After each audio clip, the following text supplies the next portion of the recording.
The story begins with ships firing at an unusual island. This island is not ordinary because it's inhabited by monsters. These creatures are terrifying, and the people on the island rely on hunters to eliminate them. The hunters are ready to take down these monsters, even when faced with giant red ants that appear before them. These ants are huge and scary, but the hunters prioritize fighting them to protect their commander. Unfortunately, the ants turn out to be incredibly powerful, and they start attacking the hunters mercilessly. The leader, who was their hope, lies injured on the ground. He's on the verge of losing consciousness. Just when things seem bleak, a person named Baran arrives and saves the commander from the ants' attack. Baran uses his healing magic to tend to the commander's wounds. However, the stubborn ants continue to attack, and this time, another hunter named Jinwoo uses his thunder power to knock the ants away. Despite their efforts, many ants are still around them. Jinwoo, another hunter, uses his incredible strength to fight them off. The hunters protect Baran, who is trying to heal the injured. As they struggle against the ants, a giant white ant, considered the boss of the ants, appears. It's about to crush Jinwoo, but he manages to hold its tentacles. Jinwoo takes advantage of the situation and delivers a massive shock to the ant. Jinwoo removes its tentacles and creates an opening in its stomach by throwing them inside. Together, they defeat the giant ant. After catching their breath, they prepare to face more white giant ants that come out of their den. These ants are a formidable force, but the hunters are determined to fight back. Meanwhile, Mr. Choi, the commander, uses his fire magic to battle the ants in the city. He succeeds in eliminating many of them, but there's still a large army to contend with. He signals his army to follow his lead. The story then takes us back in time, explaining that many years ago, a portal opened in the world, leading to the appearance of monsters. Conventional weapons proved ineffective against these monsters. Only those with special weapons and fighting techniques, known as hunters, could stand a chance. These hunters are classified based on their abilities, with S rank being the highest and E rank the lowest. Fast forward 3 years, and we see Kim and Park meeting at a hunter spot. They're happy to see each other after a long time. Kim had thought Park had quit hunting, but Park's priority is to earn money, especially with his wife being pregnant.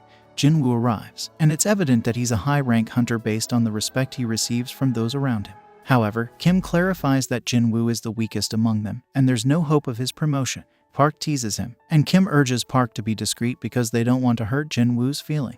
Unfortunately, Jinwoo overhears and acknowledges that he's the weakest among them. Jinwoo encounters Jui, a healer, and greets her warmly. However, she's not in a welcoming mood, likely due to his facial scars. She reprimands him for not taking a healer on their team more seriously. Jinwoo explains that their team, belonging to high-ranking hunters, doesn't need a healer. He knows his abilities and low rank, so he doesn't have any complaints. Despite this, Jui continues to blame him for not taking his life as a hunter seriously, and he apologizes for his mistake. Just then, a man named Mr. Song introduced himself as a team leader, and everyone welcomed him because his rank was higher than theirs. After that, they continued to move toward the portal. Park, who was passing by Jinwoo, advised him to stick with their group to stay alive. As he moved ahead, Jinwoo looked at his weapon, which was not powerful. Instead, it was just an ordinary weapon because he didn't have enough money to buy a high-ranked one. Ignoring his weapon's limitations, he stepped forward towards the portal as he knew that his never-ending war awaited him. On the other hand, the president informed his secretary about the government's demand to prevent further dungeon breaks. They were also demanding precious supplies from the dungeon. Their request wasn't unreasonable because these gems and stones could be used to create unique weapons. The president, known as Go, showed his secretary a crystal derived from a slain magic beast, highlighting its rarity. Meanwhile, Jinwoo looked at the gem in his hand and felt pleased, even though he hadn't killed a high-ranked monster. He had managed to defeat an E-rank monster. However, another monster suddenly attacked him, bringing him out of his imaginary world. Ready to fight back, Jinwoo realized that his dagger didn't support him and had broken. The demon attacked him and started cutting his stomach. Before the demon could succeed, another hunter approached and knocked it down. Later, this hunter moved forward to kill other monsters. Jui, scared as she watched Jinwoo's injuries, moved forward to heal him, confident that she could cure him. Meanwhile, Jinwoo shifted his attention to the hunters with remarkable power, feeling like nothing more than trash before them. Aside from this, President Go explained that with dungeon gems, they could create weapons capable of killing mighty creatures. Additionally, mana crystals were found in dungeons, and weapons could be created from them. However, compared to gem weapons, these mana crystal weapons were not as valuable. Still, they were in great demand, and the government wanted to research them to create lethal weapons. After they killed the last monster, they were satisfied, but not entirely because they still hadn't acquired the precious gems and stones they needed to make more money. Just then, one of the hunters discovered a tunnel, indicating the presence of another dungeon inside. This was a rare occurrence. Leader Song prepared to inform headquarters before taking further steps, but some hunters who could see money in front of their eyes preferred to enter the tunnel. Even Park decided to join them because his wife was pregnant, and they needed a significant amount of money. None of them had any idea about what they were going to face next, but they were confident about the challenges that lay ahead. Song, who wasn't content with their decision, suggested a vote. The vote resulted in a tie because some hunters wanted to enter while others wanted to leave. Everyone had cast their vote except Jinwoo. Song asked Jinwoo to participate, and before refusing, he thought about his mother, who was hospitalized and in need of money for her treatment. He couldn't forget about his sister, who was studying and required financial support. Therefore, he reluctantly gave his approval. They considered it a D-rank dungeon, so they didn't have any other option but to enter. In the company, Mr. Choi is hiring a capable and talented hunter. Instead, they sign a contract with them. On the other hand, a person on a bike snatches a girl's wallet. He feels no regrets and is happy because he plans to have a party. However, his plan is disrupted when he sees a gorgeous girl standing in front of him. He thinks she might be planning to die because she's standing in front of the bike. Just before the bike could hit her, she jumps away like a skilled hunter, winning the hearts of onlookers. As a result, some people in the crowd are injured. A gathering forms around her, and they quickly realize who she is, an S-rank hunter. People look at her as if she's a celebrity. Before the situation worsens, she leaps onto a building and disappears, not giving anyone a chance to ask questions. The people left behind are pleased to have met an S-rank hunter. Meanwhile, it's been almost 40 minutes since they started walking, and they're still looking for their boss. When the portal closes, they'll only have 20 minutes to eliminate the target. While walking, Joo needs to talk to Jinwoo. Jinwoo notices her concern and apologizes, even though he doesn't fully understand his mistake. Joo becomes furious and starts insulting him because she feels he has no concern for his life. He recently survived a dangerous situation but seems eager to jump into danger again, despite the scars and wounds all over his body. He refuses to give up. This infuriates Joo, but Jinwoo can only offer apologies. However, he can't share his sister's and mother's expenses with anyone. Listening to his apologetic words, Joo calms down a bit. She decides not to forgive him easily and asks him out to dinner. After escaping from that place, Jinwoo is ready for dinner and doesn't fully understand why Joo is interested in him. After walking for a long while, they finally find a bronze door. But as they look at the elegance of the door, they are stunned because this has never happened before. Some of them prefer to leave without going inside, fearing the unknown. However, those driven by their desire for money can't accept leaving empty-handed. So, despite their fears, they have no choice but to enter. Back in the city, a group of hunters gather for an orientation session. They watch a video of President Go, who explains that the portal they're about to enter has existed for over a decade, and there are still many mysteries within the dungeon. Hunting is a dangerous profession, and even experienced hunters can't afford to let their guard down during a raid mission. They must be cautious. However, in the dungeon, the group of hunters seems to have forgotten these words of caution entirely. They enter a mysterious and dangerous room that has never been explored before. They act as if they're on a casual field trip, showing no sense of the danger that lurks around them. The room contains ancient statues, some of which are holding strange musical instruments. Jinwoo stares at one particularly large statue, feeling uneasy about the eerie silence in the room. Everyone wonders where the boss monster is, and Song notices a magic circle on the ground. His attention is then drawn to a tablet with ancient writings and commandments related to worshipping some kind of god. However, Jinwoo is more concerned about something else. He believes he saw the eyes of the giant statue move, seemingly looking right at them. Jinwoo dismisses this as imagination, but their shock deepens when the door to the room suddenly closes. Panic ensues among the hunters. One woman suggests they might be trapped, but another man shoves her aside, regretting their decision to underestimate the dungeon. He tries to leave, no longer caring about the treasures they hope to find. However, in an instant, half of his body is sliced off by one of the statues. Horror and disbelief grip the remaining hunters as they realize they are facing a formidable enemy. Jinwoo is the most shocked among them, considering that the deceased hunter was of a higher rank than him.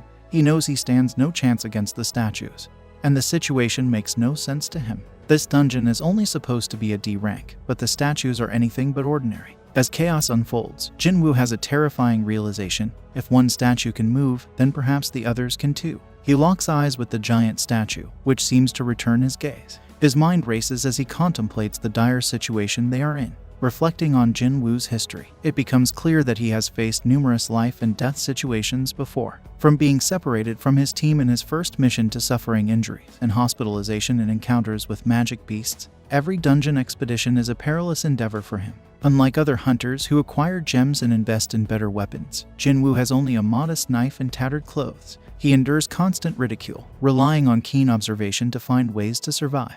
Back in the present, Jinwoo's instincts warn him of the impending danger posed by the giant statue. However, his warning comes too late, as the giant statue releases a powerful beam from its eyes, causing massive destruction. Panic and disbelief grip the team as they realize the direness of their situation. Ju trembles with fear, and Jinwoo is left shocked, knowing that they are trapped with no way out, and their lives are in grave danger. After witnessing the powerful attack, the group debates whether to flee, fearing further attacks. Song advises everyone to stay still to avoid provoking another assault. He commends Jinwoo, acknowledging that they all would have been in grave danger if not for Jinwoo's alertness. Jinwoo, noticing Song's missing arm, attends to him. Song downplays his injury, requesting Jinwoo's help to stop the bleeding. He had hoped to ask Ju, a B-rank healer, but she struggles under pressure, which limits her to easier raids. Song notes that while he has experienced B-rank dungeons, the creature they encountered could be O or even S-rank. Song then recites the Kartanen Temple's commandments, which include revering God, praising him, and proving faith. Those who fail to obey these laws will not survive in this place. Jinwoo wonders if the massive statue they saw represents the god mentioned in the commandments. The narrative then shifts to explain that 10 years ago, gates connecting their world to an alternate dimension appeared, leading to supernatural occurrences worldwide. These events gave rise to individuals with special powers, known as hunters, responsible for battling the creatures inside dungeons. A hunter's power, once awakened, remains constant. However, some gates hide monsters that evoke a fear beyond the ordinary. We then see that Jinwoo's sister, Jinna, is at school when one of her friends arrives late. The friend curiously asks if Jinna's brother is a hunter. Jinna confirms, mentioning he's an E-rank and often gets injured, recently coming home covered in bandages. She inquires why her friend is interested, and the friend nonchalantly suggests she could do better than Jinna's brother. Meanwhile, back in the dungeon, Song acknowledges the overwhelming power of the creature they face. He suggests they regroup and find an escape.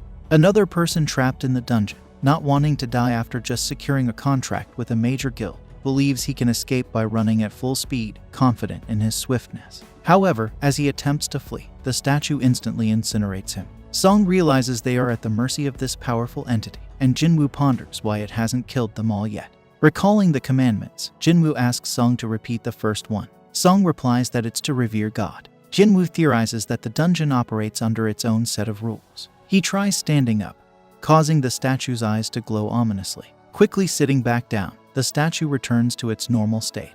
Jinwoo then instructs everyone to bow their heads to the statue. The group is confused, not fully understanding his reasoning. Song asks Jinwoo if he's figured something out. Jinwoo explains that the statue won't attack as long as they keep their heads bowed in reverence, following the commandment to revere God. Everyone imitates Jinwoo, bowing their heads. The statue's sinister expression seems to soften, and Park, noticing the statue isn't reacting, bravely stands up. To their relief, the statue remains passive, and the rest of the group also stands. They question if the danger has passed, but Jinwoo reminds them there are still 2 more commandments to consider. Suddenly, the statue comes to life and starts moving. Song asks Jinwoo for a plan, and Jinwoo admits he doesn't have one but emphasizes the importance of adhering to the commandment. The second commandment, to praise God, becomes their focus, but they are unsure how to do it. A hunter, knowledgeable in ethnology, volunteers to try praising the statue using traditional extollments. Unfortunately, his prayers don't affect the statue, which brutally crushes him. The horrifying sight causes the others to scatter in fear. Park, desperate to survive for his family's sake, approaches another statue, hoping for safety. Tragically, this statue swiftly cuts him in half, leaving the group in shock and dismay. While running alongside Juhi, Jinwoo ponders how they can fulfill the commandment to praise the statue. He knows he can't leave Juhi behind and desperately searches for a clue. Meanwhile, the statues continue their deadly rampage, claiming more hunters' lives. Observing closely, Jinwoo notices a key difference. Some statues wield weapons, while others hold musical instruments. He directs everyone towards the statues holding instruments. Song approaches one, and to their relief, the instrument begins to play. The other hunters replicate this, but the instrument of Jinwoo's chosen statue remains silent. Jinwoo quickly deduces the problem. It's inactive because 2 people are standing in front of it. He decides to leave Juhi there and move to another instrument statue, even as the giant statue chases him. The colossal statue attempts to crush Jinwoo, but he agilely dodges the attack. However, he inadvertently lands near a weapon-bearing statue and narrowly escapes its assault, sustaining some injuries. Despite his wounds, Jinwoo crawls towards a different instrument statue. As the giant statue lunges for another attack, Jinwoo evades it and reaches the instrument statue, triggering its music. The giant statue halts its aggression and returns to its throne. Jinwoo understands that playing the instruments is the way to praise the entity, as required by the commandment. Juhee rushes over to Jinwoo, finding that one of his legs is missing. She attempts to heal him, but Jinwoo cautions her against overexerting herself. Ignoring his warnings, Juhee pushes her powers to the limit, causing her to bleed and eventually forcing her to stop. Kim, overwhelmed by the dire situation, remarks that it feels like a nightmare. He comments regretfully on Song's lost arm, attributing it to Song's rash decision as their leader. He suggests it's a result of karma. The others quickly remind Kim that he was the one pushing to enter the dungeon, but Kim argues that they all agreed on it together. Song, taking responsibility, admits the final decision was his. Jinwoo, sensing the urgency, refocuses the group, reminding them there's still one commandment left. Suddenly, an altar materializes in the room's center. The group is puzzled, but Jinwoo explains it's an altar for offerings to gods, used for treasure and sacrifices. He connects this to the third commandment, the need to prove their faith.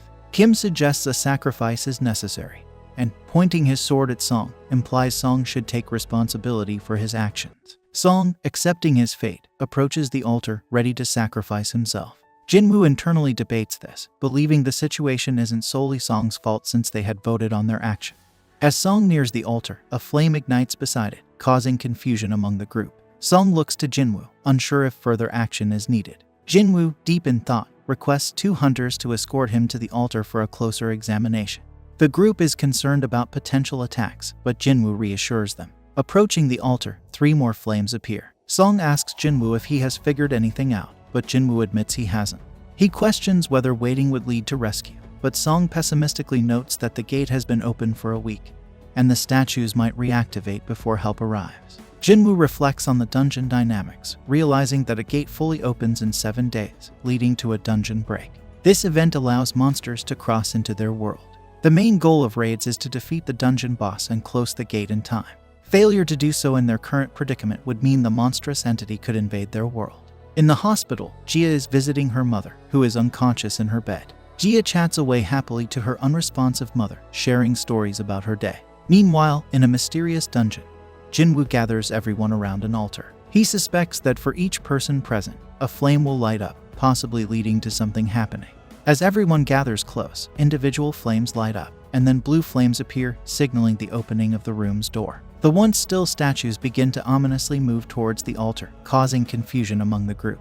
Jinwoo, having observed the pattern, instructs everyone to keep their eyes fixed on the statues, explaining that they only move when not being watched. The group follows Jinwoo's instruction, halting the statues. However, fear overcomes one of the hunters, who runs out of the gate. This causes one of the flames to extinguish, slightly closing the gate. This development leads the group to question their situation. Jinwoo notices the blue flames gradually fading over time. He deduces that the dungeon might be a trap, using danger to create false hope and test their faith. When another hunter leaves, Jinwoo warns the remaining group about potential blind spots and reassures them that as long as they keep watching the statues, they'll be safe.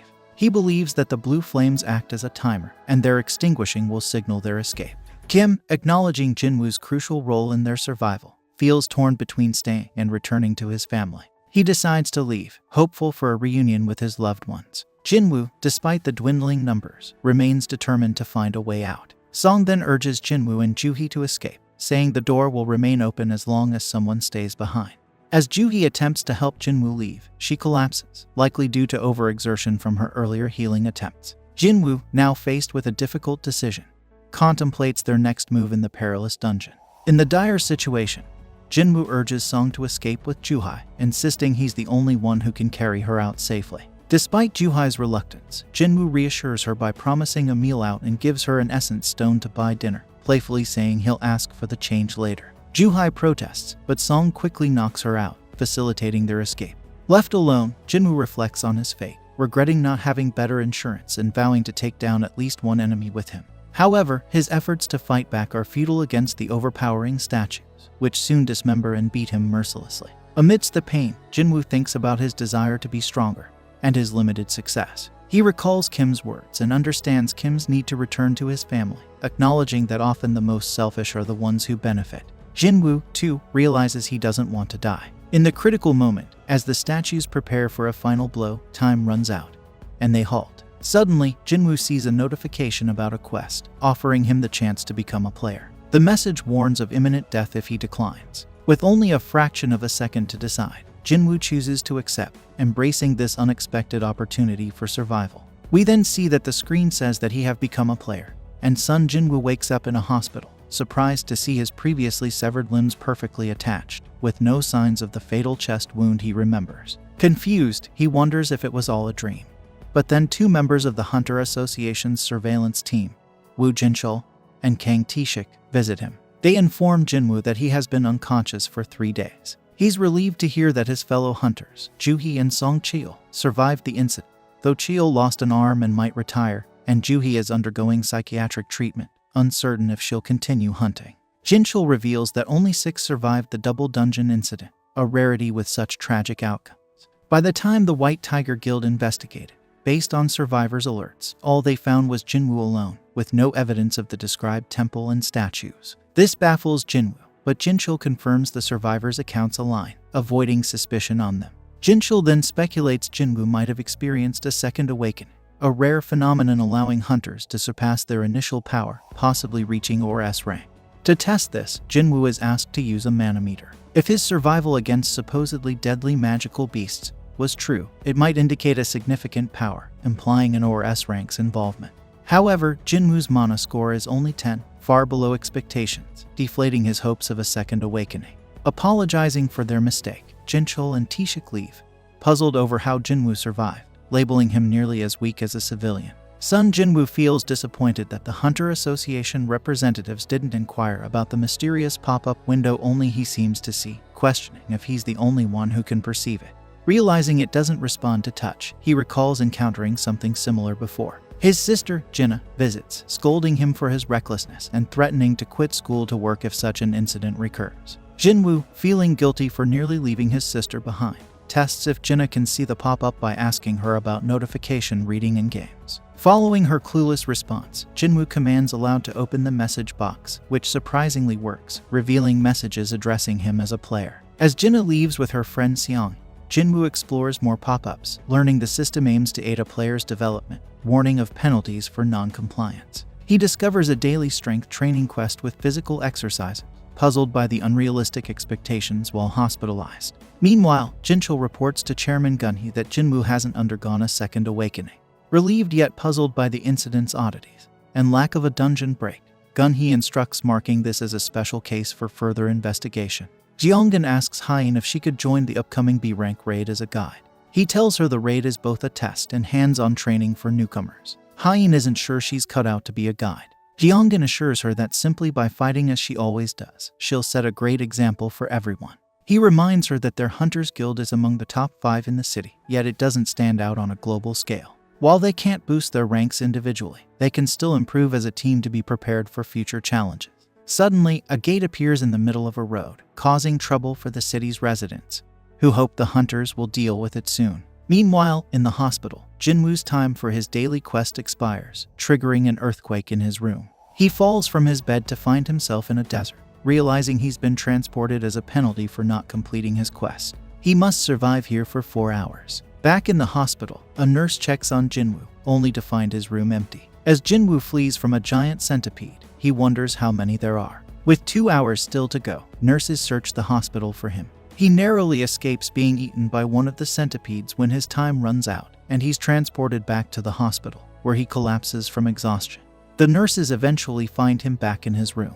After a few days, Jinwoo tells Jinna he's getting better and will be discharged soon. Meanwhile, Joo-hee receives an invite to a D-rank dungeon raid but declines. The caller mentions Jinwoo's awakening, which delights Joo-hee. She visits him with flowers, sees him running in the garden, and learns from the nurses that he's been exercising to get back in shape since waking up. Deciding not to disturb him, Joo-hee leaves. Jinwoo then takes a moment to rest, reflecting on the 4 days since he regained consciousness and his realization that the quest windows he sees are real. He understands now that completing daily quests rewards him with full recovery, ability points to enhance his strength, and access to a skill inventory. This new reality amuses him, even if it makes others think he's odd for laughing by himself. Jinwoo reveals the last reward from his daily quest is a mystery box. When he opens it, he finds a key inside. Up until now, he's only received trivial items like bandages and pens, but this time, he discovers the key can teleport him to a special dungeon from Exit 3 of the Hapjeong subway station.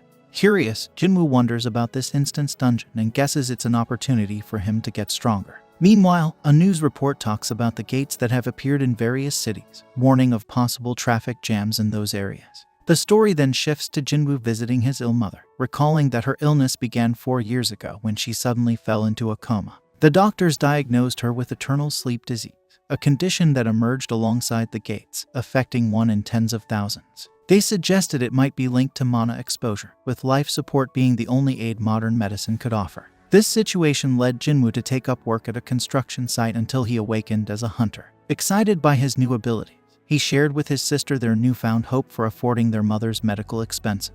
Despite his sister's concerns about the dangers, Jinwoo assured her he could handle it. However, it soon became clear that Jinwoo struggled against monsters, often holding back his team.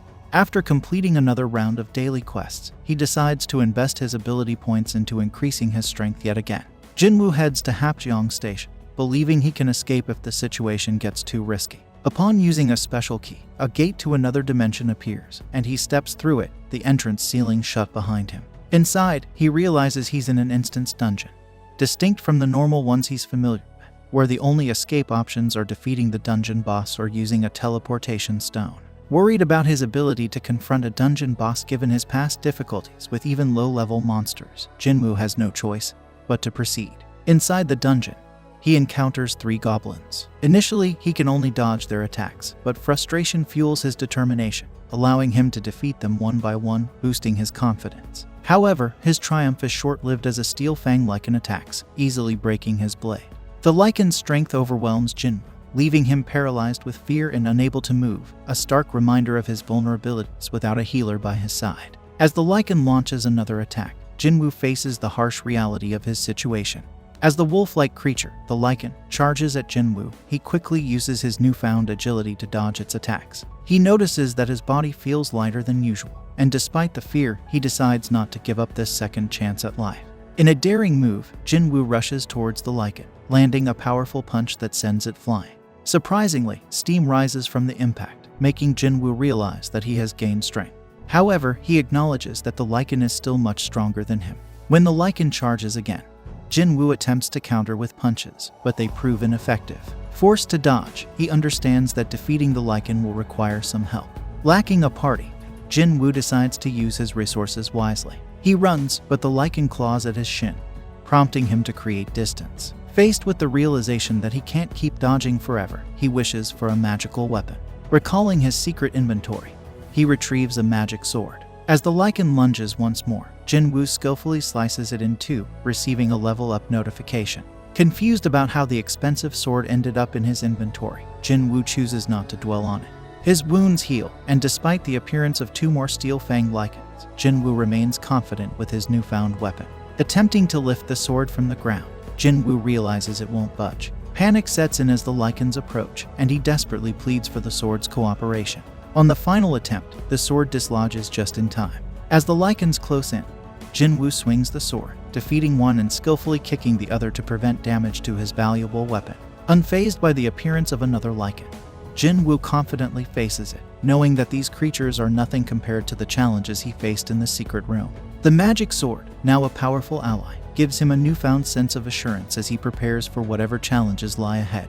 Jinwoo faces the lichen, but it quickly turns and runs away. Deciding to take a break, he leans against the wall and realizes he's now at level 2 after engaging in actual combat, unlike the daily quests that never caused him to level up. His wounds heal, and he notices that all his stats have increased by 1 point, making a total of 5 points, which is more than what he gained from daily quests. Curious about how much stronger he can get with each stat increase, he speculates that the higher his basic ability in a stat, the more points he can earn. Despite the newfound strength, he remains grounded, not wanting to get carried away by defeating only 5 small monsters. Eager to collect rewards, Jinwoo checks for magic gems on the lichens, but instead, he receives a wolf fang as an item. Wondering about the in-game economy, he attempts to buy something from the shop screen, only to find out that new players cannot make purchases. Opting to sell the fang, he receives 20 gold coins, though he ponders on their real-world value in an E-rank dungeon. Facing the challenge of finding the dungeon boss or the teleportation stone, Jinwoo acknowledges his uncertainty about defeating the boss alone but believes in his chances as he continues to level up. Suddenly, he notices an entire pack of lichens emerging from the shadows. Unfazed, Jinwoo charges at them in defiance. Engaging in a battle with the lichens, he slashes and slices through their attacks. Even when surrounded, he remains fearless, hoping the lichens provide a worthy challenge and don't die too easily. As he battles, memories of his past flash before his eye, and a smile crosses his face. Relishing the fight, he levels up during the battle, ultimately defeating the entire pack and earning the title of Wolf Assassin. Jinwoo, exhausted and sweating, takes a moment to catch his breath after a challenging battle in the dungeon.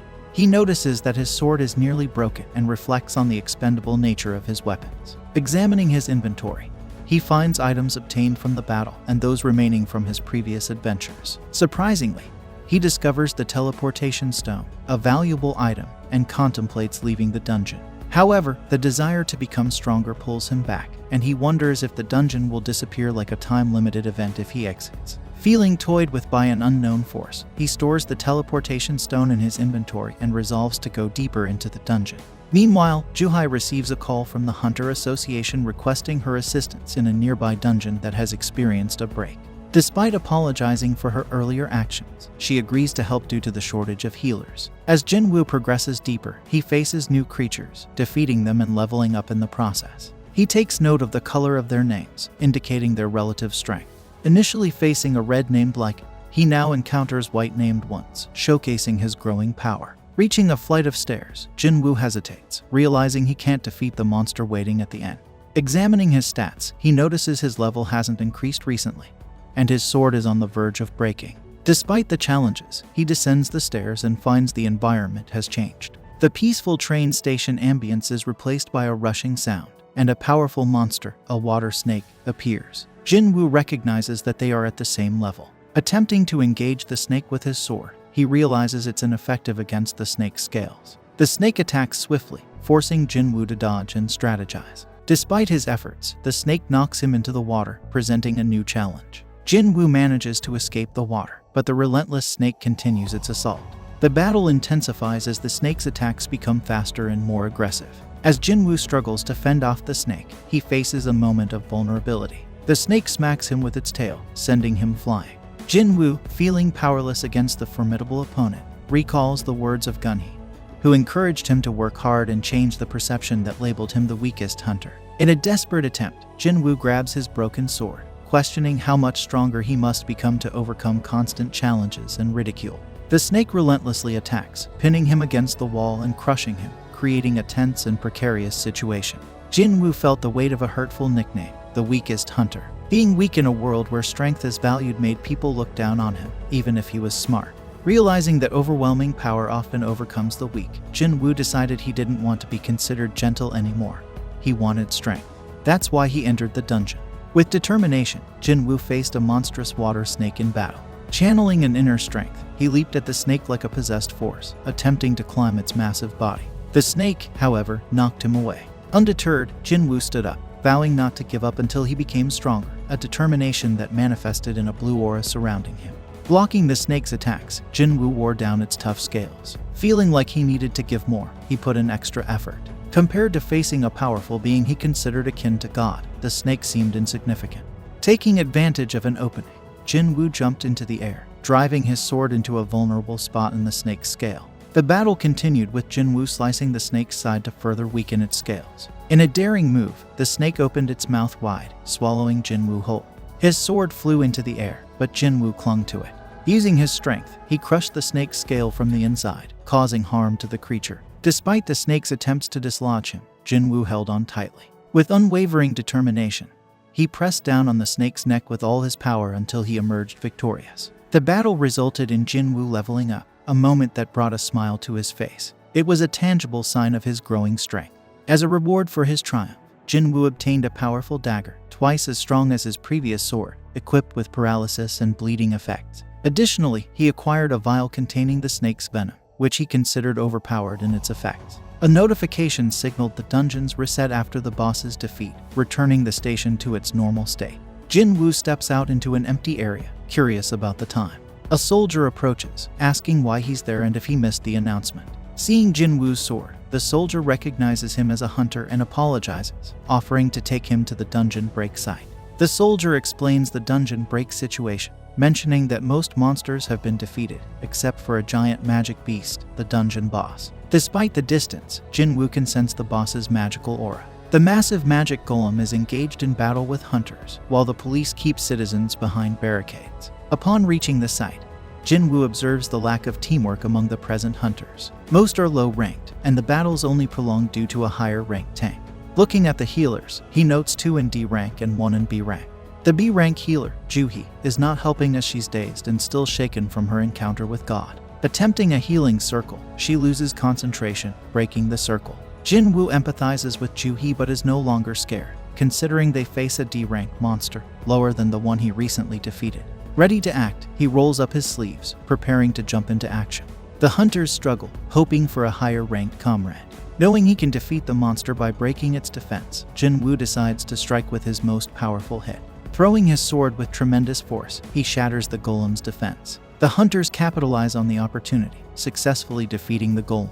The tank questions how they suddenly succeeded after their previous ineffective attacks. Curious about Jinwoo's involvement, the tank asks the soldier who brought him, but Jinwoo has disappeared. Terrified by Jinwoo's power, the tank wonders if he is a high-ranked hunter. Jinwoo appears much stronger, though he didn't expect to break the monster's defense with just 1 hit, suspecting the golem's vitality was already low before his strike. The hospital nurses chat about Jinwoo's fit body and cuteness while he does his morning workout. They're surprised by how buff he's become compared to when he first arrived. One nurse accidentally walks in on him shirtless, and Jinwoo quickly apologizes.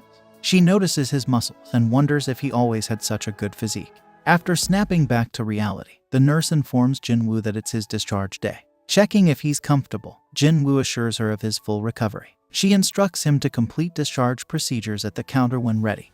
He thanks her for the care and starts to leave the room. Just then, the girl shows him her phone and asks if she can have his phone number. Jinwoo believes that she wants to send his test results, which are due later today, and gives her his phone number, saying that he has no problem if she's okay with it. Meanwhile, a TV show features Yuno, one of the 7S rank hunters, discussing his life outside missions. He emphasizes the importance of daily training, explaining his background as a former firefighter. Jinna, watching the news, realizes she's late for school and hurries out, exchanging well wishes with Jinwoo. Jinwoo is patting his stomach, and Jinna notices his toned abs showing through his shirt. She asks if he's been exercising, and he replies with just a little. Jinna observes the height difference between them and wonders if his increased height is a result of his training. Before heading out, she goes to put on her school shoes, and Jinwoo hands her an umbrella she forgot. He playfully nudges her towards the door, and she bids him goodbye. Once she's gone, Jinwoo heads to the living room, checking his daily tasks. He has completed the others, except for running, which he plans to do later. Examining his stats, he notices unallocated points. Understanding the need for strength, agility, and perception, he decides to distribute the points among these attributes. A call from his landlord interrupts his thoughts. The landlord inquires about the rent, and Jinwoo admits he hasn't paid for the month yet. Promising to transfer the money, Jinwoo ends the call with the landlord expressing appreciation for his prompt response. Jinwoo is grappling with uncertainty about a potential second awakening, but he's now capable of swiftly defeating goblins, opening up opportunities for him to earn a living. Seated on his couch, he navigates through available dungeons, recognizing the need for a high-level one to yield substantial rewards. However, his low rank poses a barrier to accessing such dungeons. The idea of undergoing a reevaluation crosses his mind, envisioning a higher rank that would thrust him into the spotlight. With increased attention, the potential for earning more money emerges. Yet, Jinwoo is aware that individuals with a second awakening are rare, and hunters whose stats increase with level are practically non-existent. Cognizant of the intrusive nature of media scrutiny, he decides to abandon the notion of seeking higher recognition. He decided to keep his abilities under wraps until he fully grasps them. Jinwoo receives a surprising notification on his phone. Startled, he hastily dresses and heads to a specific location. While accomplishing his daily task, he is on the verge of claiming his reward when a man suddenly calls out to him. Gong-suk introduces himself to Jinwoo. Realizing Jinwoo is an E-rank adventurer, Gong-suk's party members recognize him as the infamous weakest hunter. Despite one member laughing at Jinwoo's nickname, Gong-suk reprimands them and apologizes for their behavior. He then invites Jinwoo to join their dungeon raid to bolster their numbers. Dong-suk allows Jinwoo to accompany them but clarifies that he won't receive any loot, only a commission for his services. Examining the group, Jinwoo notices 4 C-rank hunters and 2 who are D rank or lower. Curious about Jinwoo's role, Dong-suk explains that he'll be responsible for carrying their luggage and belongings during the expedition. Jinwoo inquires if there's a healer in the group. The man explains that private teams like theirs find it challenging to recruit healers, but manage without one. Despite Jinwoo's concern, the man hands him the contract, which states the party won't be responsible for any injuries he sustains. Jinwoo signs it, and another hunter named Jinho introduces himself as a D-rank member brought in to fill their numbers. Impressed by Jinho's equipment, Jinwoo assumes he's from a wealthy family. They equip their gear and head out. Jinho asks if the bags are too heavy, but Jinwoo assures him they're fine. They reach the gate, and despite its immense size, they doubt it's a C-rank gate. Dong-suk explains it was ranked by investigators. Jinho questions entering the large gate, and Jinwoo clarifies that only the magic flux matters. He adds that gates with a rank below C aren't very dangerous. Jinho is amazed by Jinwoo's knowledge, who mentions his experience as a hunter. Admitting it's his first time entering a C-rank dungeon, Jinwoo assures them it's safe. Dong-suk leads the party through the gate, finding darkness inside. He instructs a member to cast light, surprised by the absence of monsters and luminescent stones, which are typically found in dungeons.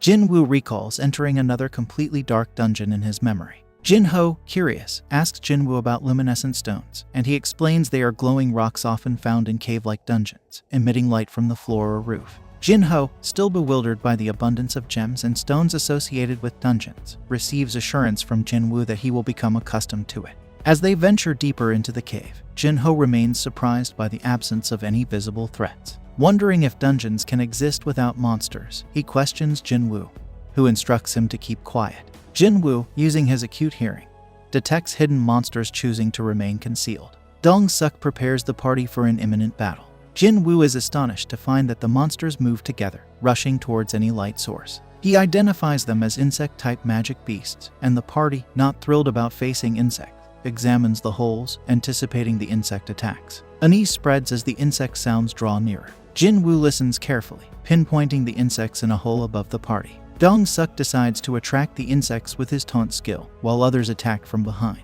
Jinho urges Jinwoo to stay by his side for protection. The party successfully executes their strategy, defeating the insects with coordinated teamwork. Impressed, Jinwoo feels a twinge of frustration. After the victory, Dong-suk queries Jinwoo about how he predicted the insects' approach. Jinwoo explains it was his intuition. One of the party members calls out to Dong-suk, and they notice the insects were killed by something that bit them, not their swords or magic. They suspect a monster preying on the insects. Jinwoo advises Jinho to be cautious due to his expensive gear. At the association gym, hunters working out hear a huge explosion. Some are surprised, but one hunter mentions it's their guild master's workout routine. They are impressed, but Yunho thinks it's not enough for a warm-up. Jinwoo shares more about dungeons with Jinho and questions if he can handle the luggage in such a massive dungeon. Jinwoo insists he's fine earning without fighting, but he's suspicious of the too-good-to-be-true deal. He remains uneasy about the lack of a healer in the group and the need to fabricate monsters. Discovering more half-dead insects increases their suspicion, thinking the dungeon boss is nearby. About to move forward, Dong-suk asks his party member to light up the cave. They proceed, cutting through cobwebs, anticipating the boss room. They find numerous mana crystals, sparking dreams of newfound wealth among the group. Everyone fantasizes about what they'll do with their potential fortune. Jinho examines Jinwoo's contract and suggests he gather crystals since they aren't considered spoils. Jinho is assured by Dong-suk that Jinwoo will get his share after defeating the boss. They plan to move the crystals before defeating the boss, as the dungeon gate will close. Taking advantage of the boss's sleep, they decide to proceed. Dong-suk realizes they lack the necessary tools left at their car and instructs Jinho and Jinwoo to stay back while they retrieve them. Jinho is uneasy, but Dong-suk assures him they're safe as the boss is asleep. Though C-rank dungeons typically require 8 people, Jinwoo recalls Dong-suk saying they've always managed with 6 members, wondering about the absence of regulars to fill the gap. Leaving the room, Dong-suk orders one member to seal it off. Realizing the betrayal, Jinho attempts to break through the wall to no avail. The dungeon boss awakens and approaches them. Feeling powerless, Jinwoo recalls his encounter with God and gains confidence. He instructs Jinho to step back, as he prepares to face the monster with his sword from the inventory. As Hong's group exits the dungeon, the mage questions why they didn't take care of the two newcomers themselves. Hong explains that killing them might awaken the spider, disrupting their mana crystal harvest. Hong assures the mage that their plan will succeed, as the inexperienced newcomers stand no chance against the spider. They intend to let the spider consume them and then retreat. While they can't force their way in without alerting the spider, Hong knows of a hidden path. The worst-case scenario is if the spider remains awake after consuming the newcomers. If they fail to retrieve the mana crystals, they'll still profit from Jinwoo's valuable equipment. Both Hong and the mage agree they're no match for the spider alone. Jinwoo tries to dissuade Jinwoo from facing the boss, arguing that even an elite C-rank hunter wouldn't stand a chance. Instead, Jinwoo suggests finding an exit. Yet, Jinwoo feels strangely calm. He realizes he may have reached a point where he no longer fears C-rank bosses. At level 18, he believes he stands a chance against it. After confronting the snake, Jinwoo declares the real hunt has begun. Meanwhile, Go, the Hunters Association president, is exhausted from endless meetings. His driver suggests sparring to lift his spirits, and Go, always willing to guide the younger generation, accepts. Back in the dungeon, Jinwoo encounters the formidable spider with its incredibly tough skin and powerful attacks, knowing one wrong move could mean his demise. Jinwoo observes Jinwoo's movements intently, quickly realizing they're unlike those of any ranked hunter. Puzzled, Jinwoo questions Jinwoo's true identity, wondering if he might be a false ranker. Such individuals deliberately lower their ranking by controlling their magic power, often for sinister purposes. Filled with regret for entering the dungeon, Jinwoo watches as Jinwoo struggles to penetrate the spider's resilient hide. With fatigue setting in rapidly, Jinwoo knows he must end the battle soon. Assessing his options, Jinwoo relies on his dagger's paralysis and drain ability, identifying them as his best chance for victory. However, his plan is thwarted when the spider unleashes an unexpected acid attack. Determined to overcome this obstacle, Jinwoo decides to utilize a new skill, Dash, to close the distance. Although he manages to land an attack on the spider's face, the debuffs from his dagger are nullified. Undeterred, Jinwoo persists, striking the spider repeatedly in a desperate attempt to weaken it. Despite pushing himself to the limit, Jinwoo's exhaustion leaves him vulnerable, and he is ultimately struck by the spider. Jinwoo finds himself in a perilous situation, but he recalls a reward from his daily quest that grants full recovery. With swift thinking, he activates it, much to Jinwoo's relief. Renewed, Jinwoo resumes his attack on the spider, managing to pierce one of its eyes with his dagger's debuffs taking effect. Seizing the opportunity, Jinwoo continues to strike, inflicting more damage and applying additional debuffs. Eventually, the spider succumbs to the onslaught, and Jinwoo receives notification of his victory. Reflecting on his narrow escape, Jinwoo realizes his luck in not choosing a reward before entering the dungeon, which surely would have led to his demise. Jinwoo is astounded by Jinwoo's solo defeat of the dungeon boss, strengthening his suspicion that Jinwoo may be a false ranker. As Jinwoo retrieves a gem from the defeated spider, Jinwoo offers to carry the supplies henceforth, admiring Jinwoo's prowess. Encouraging Jinwoo to rest, Jinwoo takes charge of mining mana crystals. Meanwhile, Hong and his group are taken aback by the survival of the newcomers. In another setting, Go demonstrates his skill to Woo in a training session, effortlessly overpowering him. Impressed, Woo marvels at Go's prowess, feeling grateful for the session's uplifting effect on Go. Go admits he's not as strong as before, but he acknowledges Woo's dedication to training. Woo understands that training won't increase his level but can enhance his skills. Go emphasizes the importance of both physical and mental strength for hunters, especially in dangerous dungeons filled with unsavory characters. Meanwhile, in the dungeon, Hong's group concludes that the newbies survived due to the spider's incompetence. They ridicule the spider for its defeat by inexperienced hunters. Hong reveals his plan to Jinwoo, mentioning his knowledge of Jinwoo's wealthy background, which Jinwoo fails to see the relevance of. Hong then presents Jinwoo with a grim ultimatum: either kill Jinwoo or face death alongside him. Hong explains their typical practice of eliminating party members to keep all the spoils, but offers Jinwoo a chance to join them. Refusal means death for both Jinwoo and Jinwoo. Hong ponders the potential danger posed by Jinwoo's powerful gear, fearing it may have bestowed him with abilities to defeat the spider. Preferring not to take any chances, he aims to pit Jinwoo against the weaker Jinwoo. However, Hong is taken aback when Jinwoo unexpectedly aligns himself with Jinwoo. The malevolent group decides to end their lives, prompting Hong to question if the newbies have ever been forced to kill before. Suddenly, Jinwoo receives an urgent quest requiring him to defeat 6 enemies. Identifying Jinwoo as the weaker target, the group's mage launches an attack. Jinwoo anxiously observes his friend's plight, deeply concerned for Jinwoo's safety. Elsewhere, a member of Chahee's group boasts of her prowess, having swiftly defeated an ranked beast. She and her comrades are relieved to belong to top guilds, shielded from the unsavory rumors circulating about other squads. Among these rumors are accounts of strike teams with alarmingly high fatality rates. Back in the dungeon, Hung resigns to defeat, declaring Jinwoo's demise as imminent. Jinwoo scolds himself for his forgetfulness, recognizing the harsh reality of survival in his world. Violence, lies, and betrayal reign supreme, and he's enraged by his lapse in memory. He realizes he's grown desensitized to this environment, a dangerous state of mind. Having calmed down, Jinwoo reflects on his carelessness and arrogance. The leveling system now compels him to kill, prompting him to question its motives. It's clear the system wants him alive and strong, leading Jinwoo to decide to use it to his advantage. Addressing the group, Jinwoo acknowledges their reminder about the brutal nature of dungeon life. He warns them to prepare for situations where this harsh reality turns against them. One member objects to being called prey, prompting Jinwoo to demonstrate his point by swiftly dispatching one of them. Jinwoo comes to terms with the fact that he's just taken a life, but he knows it was either that or his own demise. He can't afford to hesitate now, only the strong survive in this unforgiving world. The group, shaken from witnessing an E-rank defeat one of their D ranks, launches an attack on Jinwoo.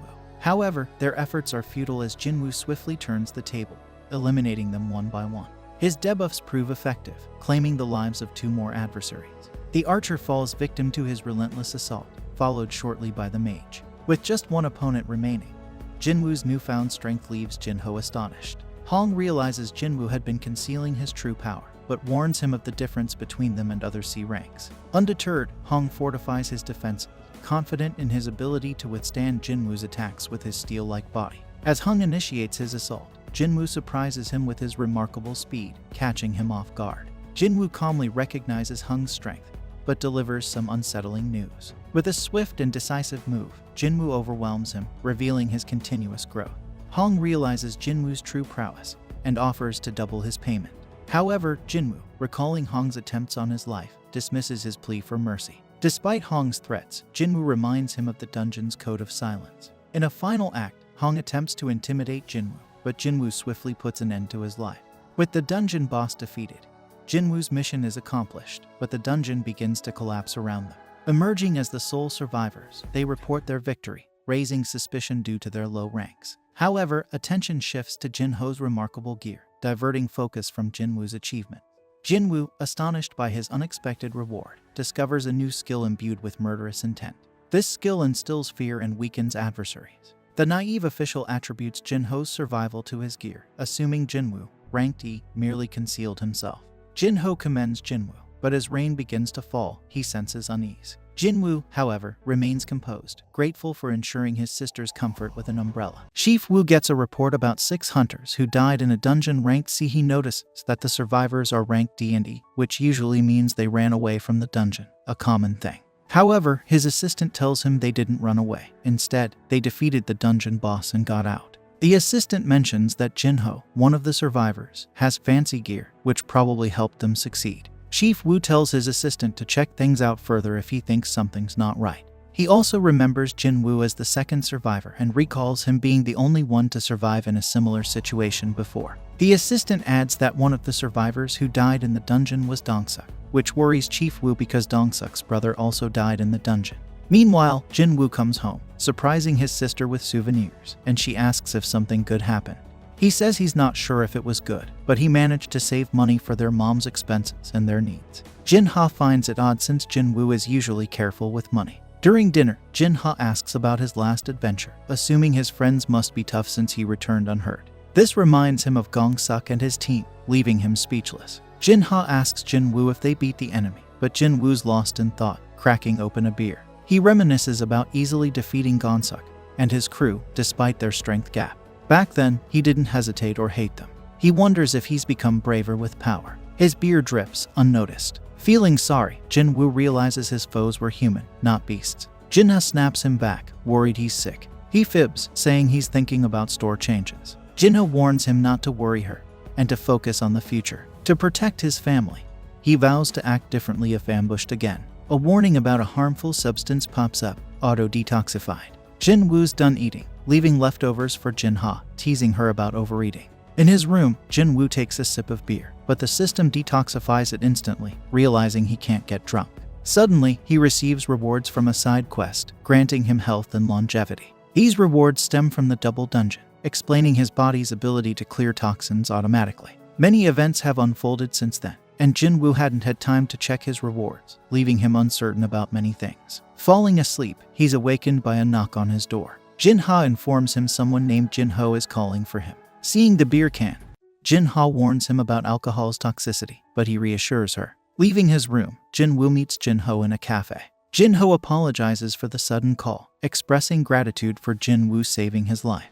Jinwoo thanks him for the magic gem and keeping the gong suck incident under wraps. Jinho understands it was self-defense. When Jinwoo asks why he called, Jinho reveals plans to assemble an attack team, but Jinwoo declines immediately, uninterested in mingling with wealthy individuals. Despite Jinho's efforts to persuade him, Jinwoo refuses, suspecting Jinho wants to become a guild master. Jinho pleads with Jinwoo to listen, and Jinwoo agrees to hear him out. Jinho reveals his goal of obtaining a guild master's license, requiring participation in 20 raids. He explains that their recent mission was his first step. Although confident in passing the written exam, he doubts his combat skills. Jinwoo learns Jinho's motive stems from his family's construction company, aiming to establish a guild as his father desires. Understanding Dungeon's valuable resources, Jinwoo realizes the company's intent to utilize these spoils for everyday items. Jinho reveals plans to hire an S-rank hunter as guild master, with his brother as the assistant. Jinwoo comprehends the rarity of S-rank hunters, learning about Min, an S-rank hunter, who hasn't joined a guild and is retired. Jinwoo realizes Jinho's plan to recruit S-rank hunters from other guilds, and warns him against it because it could make enemies of those guilds. Jinho admits his brother's weakness, and reveals his desire to become guild master. He believes completing a raid with Jinwoo, a lower-ranked hunter, will impress his father into thinking he's become stronger. Despite Jinwoo's potential, Jinho insists their partnership would be beneficial. Jinho offers building plans as a reward, but Jinwoo finds them insignificant, considering his potential for higher ranks. Aware of the danger of associating with those who don't understand leveling up, Jinwoo declines Jinho's offer. Jinho then pleads for Jinwoo's silence in exchange for his help, but Jinwoo's intense glare startles him. Gongsun instructs his assistant Laura to bring him documents about Jinwoo and Jinha. Laura brings them, and Gongsun is furious about his brother's death. Despite Laura's attempts to console him, he interrupts her, demanding the documents. He questions Laura about the consequences of taking someone's life in another country. Shocked, Laura explains he could be prosecuted under treaty laws if the country has them, or by their own country if not. She suggests negotiating with the government for leniency. Gongsun orders Laura to adjust his schedule, but she warns him of the impact on guild operations. He insists on clearing his schedule for later. Observing Jinho as a D-rank and Jinwoo as an E-rank hunter, Gongsun hopes they're still alive when he visits them. Jinwoo and Jinha go for their morning routine together. Jinwoo is surprised Jinha joined him today, thinking she might be overdoing it because she ate too much chicken. During their jog, Jinwoo randomly asks Jinha what she would do with 30 billion. Curious, Jinha answers that she'd use it for their mom's medical bills and her college fees, saving the rest because it's a lot of money. Satisfied with her response, Jinwoo speeds ahead, leaving Jinha impressed by the strength gap between hunters and humans. Meanwhile, Jinwoo discovers his daily quests continue counting even after surpassing the goal. Intrigued, he pushes himself further, deciding to double his daily quests, turning them into secret quests. After completing the secret quest, Jinwoo chooses a blessed random loot box as his reward. When it opens, a miniature sun emerges, transforming into a key. The system reveals the location of an S-rank dungeon, which the key unlocks, surprising Jinwoo. Jinwoo discovers he can gather ingredients for the elixir of life, a potion that can heal all illness, by defeating a slime. Determined to help his mom, who's in the hospital, he decides to clear the dungeon to obtain the elixir. Despite knowing there will be powerful beasts inside similar to those that troubled even S-rank hunters, he opens the dungeon gate. Entering the dungeon, he feels a bit scared but relies on a teleportation stone as a backup plan. Suddenly, a three-headed monster, the Hellgate Cerberus, appears, but Jinwoo remains unfazed. Determined to become stronger, he summons his dagger and confronts the monster. His title as a wolf assassin boosts his strength, allowing him to rush at the Cerberus with increased speed. Despite his efforts, his attacks fail to harm the monster. Jinwoo tries slashing the monster multiple times, but his attacks have no effect. Even after using his title skill, he's surprised by the huge gap between them. Attempting to use his murderous intent skill, Jinwoo finds it nullified by the Cerberus. Dodging the monster's attack, he manages to stab one of its heads. Next, he tries casting paralysis and life debuff with his dagger, but the monster cancels it out. As the monster attacks again, Jinwoo fails to dodge in time and gets bitten on the arms, losing some HP and screaming in pain. Shocked by the damage, he sees a third of his HP gone from just one attack. The monster prepares to crush him, but Jinwoo dodges and stands up. Suddenly, the Cerberus activates its rage skill, doubling its abilities for 3 minutes, and slashes at Jinwoo with its paw. Jinwoo struggles to react as he's struck with great force, causing him to lose more of his HP. With no other option, he activates his full recovery skill and counterattacks the monster. Although he manages to stab the monster in the eye, he learns it no longer feels pain. Thrown off by the monster, Jinwoo barely regains his balance before it lands a series of attacks, cutting his HP in half. Despite the relentless assault, Jinwoo's HP drops to 30%. His passive skill of willpower activates, granting him a 50% damage reduction buff. As the monster charges at him, Jinwoo kicks up dust to create a distraction and hides behind a rock. He's relieved that the system warns him of danger, allowing him to avoid death. Deciding to wait out the monster's skill for 3 minutes, Jinwoo prepares to use his teleportation stone. However, the monster suddenly attacks again, causing Jinwoo to lose the stone. Jinwoo quickly jumps to safety as his HP drops dangerously low. Unsure how to survive, he decides to go shopping while the monster searches for him. Buying 3 bottles of an exclusive healing potion, he finds each bottle only restores 100 HP. Remembering he's immune to toxins, he takes some water snake venom from his inventory, granting him a 20% physical damage reduction. When the monster finds him and attacks, Jinwoo doesn't give up, using the opportunity after the monster's skill ends to land as many attacks as possible. Despite his efforts, the monster remains unhurt. The monster bites him again, draining his HP almost entirely. Using his last strength, Jinwoo targets the monster's weak spot repeatedly until it finally falls. With a considerable level up, his wounds heal, bringing relief. Reviewing his rewards for defeating the Cerberus, Jinwoo finds a key to the demon's castle, and a random item revealing the pattern for the elixir of life, requiring 3 materials found in the castle. Realizing the danger of the demon's castle, Jinwoo decides to return when he's stronger. Later, Jinwoo visits his mom in the hospital and considers whether the elixir of life could cure her. Although he lacks the necessary materials, he knows where to find them. However, he acknowledges his current weakness and resolves to become stronger before attempting to obtain them. Jinwoo arranges a meeting with Jinho at a cafe and agrees to join him in 19 degrees Celsius rank raid missions. Jinho is surprised by Jinwoo's acceptance, but learns it's due to specific circumstances. Before agreeing, Jinwoo sets a condition. Only the 2 of them will participate in the raid missions. Jinho wonders how they'll manage to conquer the C-rank dungeons with just the 2 of them. He reminds Jinwoo that they need at least 8 people to enter a C-rank dungeon. Jinwoo advises him to find additional members, like Dong-suk did, to make up the numbers. Jinho worries about the danger of the missions, but Jinwoo assures him they can succeed as long as they stay safe. Jinwoo mentions that his father will surely recognize their achievements if they complete the raid missions unharmed. After considering this, Jinho agrees to Jinwoo's condition. He assures Jinwoo he'll take care of recruiting additional members and managing the dungeon gates. Meanwhile, Ha-in is jogging at a racetrack and decides to take a break to hydrate and stretch her muscles. Sensing someone behind her, she confronts them and questions why they're stalking her. The person, unsurprised by her detection due to her S-rank hunter status, apologizes for interrupting her training and offers her his business card. His name is revealed to be Yun. Jinho is in a car with his dad, who reminisces about when the dungeon gates first appeared. He explains how politics, news, and social events have become connected to the dungeons ever since. The dungeons contain various infrastructures crucial for the survival of ordinary people, and he understands that without them, survival would be difficult. He knows that only hunters have the ability to retrieve valuable resources from the dungeons. These hunters are overseen by a government agency called the Hunter Association, responsible for classifying, registering, and managing them. The association also assigns manpower to dungeons and handles dungeon breaks. He acknowledges that the government agency can only operate with the support of the guild, which controls the main resources related to hunters. The 5 major guilds in the country, Hunters Guild, White Tiger Guild, Fame Guild, Fane Guild, and Night Guild, have monopolized these resources. He expresses his concern to Jinho, stating that they can't just stand by while these resources essential to ordinary people fall into the wrong hands. He believes that those who have contributed to the nation's development should be responsible for managing these resources. He explains to Jinho that this is why they must establish a guild. Jinho agrees with his father's plan, He and his brother jointly manage a guild that recruits S-rank hunters, which is quite risky. He doubts whether he can handle running a guild by himself at this point. Meanwhile, Jinwoo goes for a jog to complete his daily task. Sitting on a park bench, he opens the game system and notices that the extra tasks are no longer counted.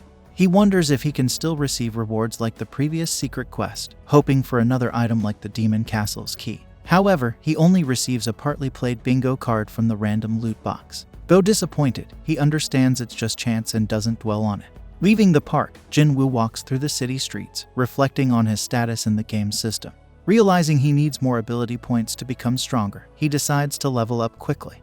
But he's limited to waiting for Jinho's C-ranked mission raids. Recalling encounters with centipedes in a dungeon, he considers returning to defeat them for more points. However, he realizes it may not be as beneficial as before, as he might escape easily without gaining points. As he receives a message from the Hunter Association inviting him to participate in a D-rank gate mission, he hesitates, knowing he can't fight alone since the association requires a team.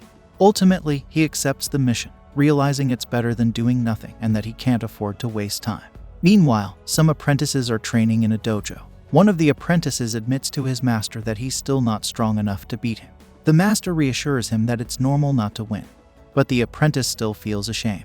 He wants to spar with the master when he's at his best, but the master is surprised he hasn't given up. Suddenly, he receives an urgent call-up message and feels sad about low-ranked hunters being treated like errand boys for the association. His apprentice asks if he's thought about retiring. Recalling a past raid where he lost an arm, he considers if he's become a hindrance. His apprentice tries to clarify, but the master explains he wants to contribute as much as possible before his time is up. Meanwhile, a hunter informs his wife about being called for a raid mission. She urges him to quit the dangerous profession, citing the risks and lives lost in previous missions. He explains they need the money for their daughter's education and reassures her that the association won't send them to overly perilous dungeons. He tells her the last mission was an exception and apologizes for causing her worry. She advises him to be cautious, and their daughter asks if he's strong. He assures her he is and can defeat powerful monsters. Elsewhere, Yunho confronts Jongin in his office, feeling angry about being deceived. Kongin pretends he doesn't know, and Yunho mentions he's the one who arranged the media interview for him. Jongin acknowledges seeing the interview on TV, and thinks Yunho did well because his speech seemed sincere. Yunho is angry that Jongin is shifting his responsibilities onto him. Jongin explains that Yunho's attitude and honesty represent the hunters, which is what their chairman wants. He suggests that Yunho isn't suitable for that. Yunho decides to drop the accusations and wonders why Jongin called him. Jongin informs him that Yujin Construction, Jinho's dad's company, wants to establish a guild. Yunho says he already knew and heard they were recruiting members. He realizes he's interfering unnecessarily, as Wei and Jongin recognize. Yunho is certain Jongin knew he was aware of all this and decides to find out what Jangyin wanted to tell him. Meanwhile, Juhi receives a call from her mom, who's concerned because she doesn't call often. Her mom asks about her work as a hunter, expressing doubt about her strength as a B-rank hunter. Feeling timid, Juhi's mom suggests she come home to help with household chores, believing she's a burden to other hunters. Juhi becomes angry and tells her mom to stop making decisions for her, asserting that she will make her own choices. She ends the call feeling frustrated that her mother thinks she's a burden to other hunters. Despite recalling her past uselessness in raids, she decides to give it another try and leaves her room. However, she receives a message from the Hunter Association asking her to join a D-rank gate raid. Meanwhile, Ha-in walks through the Hunter Association building and encounters Yunho, who ignores her. She enters Jongin's office and informs him that she was approached by a scout from Yujin Construction, offering her the role of guild master in their new guild. Handing Jongin the business card, she explains the situation. Jongin realizes she turned down the offer and feels relieved. Ha-in mentions seeing Yunho earlier and wonders about their conversation. Yunho sits alone in a room with a glass of scotch, reflecting on his conversation with Jongin about Jeju Island. He wonders why Jongin brought up the island, recalling that it was sealed off after a failed raid, and updates about it were given annually. He understands that people are trying to forget about the island and its significance. Yunho understood why people wanted to forget about the island, but Jongin couldn't forget. Despite being praised as the strongest hunter, Jongin was determined to clear the island in the future and needed Yunho's support. He wanted them to become stronger and gather allies to change public opinion about the island. Now Yunho understood why Jongin arranged the media interview and trained new hunters. Jongin wondered if Yunho also had unfinished business on the island, and Yunho remembered the friends he left behind during the raid. In a dimly lit room at an undisclosed location, a suspicious man strikes a deal with another to end the lives of certain individuals. Jinwoo tells Jinha he's leaving, and she questions why he has work on a holiday. She notices he's been very busy lately, unlike before when he had to take long breaks between missions to heal from injury. She wonders if his training is paying off, and he reassures her that he can now make a steady living thanks to it. As he leaves without his usual gear, Jinha is surprised, but Jinwoo insists he'll be fine without it. Despite her attempts to stop him, he walks out, leaving her astonished as he heads for a raid, not just a quick trip to the convenience store. Mr. Song, the dojo master, knows that his sword wouldn't work against magic beasts, and his martial arts skills wouldn't be effective in a dungeon. He unexpectedly meets Jinwoo and notices how much Jinwoo has changed since their last encounter. Although Jinwoo lost his leg, he explains that it was miraculously healed when he woke up in the hospital. Mr. Song assumes a skilled healer restored Jinwoo's leg and is relieved to see Jinwoo in good health. Jinwoo feels sad that Mr. Song didn't regain his arm, but Mr. Song reassures him that he has adapted to it. Jinwoo is surprised to learn that Mr. Song was also summoned by the Hunter Association. As they approach the gate, Jinwoo notices the hunters who survived the encounter with God's statue.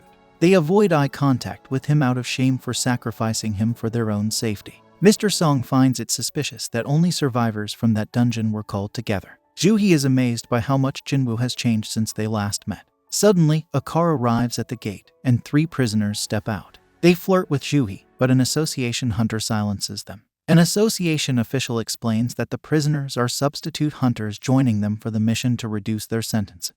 Although the hunters are surprised to work with criminals, the official assures them that the prisoners won't cause trouble. They learn they'll be accompanied by a B-rank hunter named Tishik, who can handle the prisoners. Jinwoo suggests Juhee skip the raid, but she insists on going with him. Tishik introduces himself and wonders who will lead the raid. Jinwoo lets Song lead the raid, and he appreciates that Song takes full responsibility for the previous dungeon failure. Song credits Jinwoo for being the reason they survived, and he thanks him on behalf of all the survivors, although Jinwoo doesn't seek acknowledgement.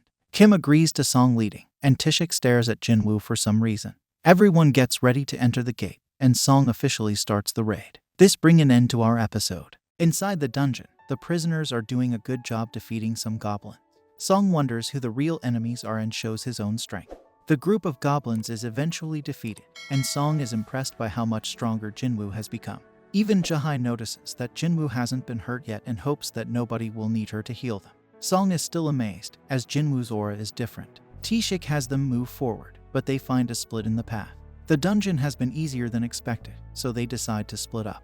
This means more risk, but they believe it will help them clear the dungeon faster. Jinwoo can sense that the dungeon boss is down the left path, but he doesn't tell anyone. Since he hasn't been leveling up much from fighting weak goblins, Jinwoo suggests that his group go down the left path.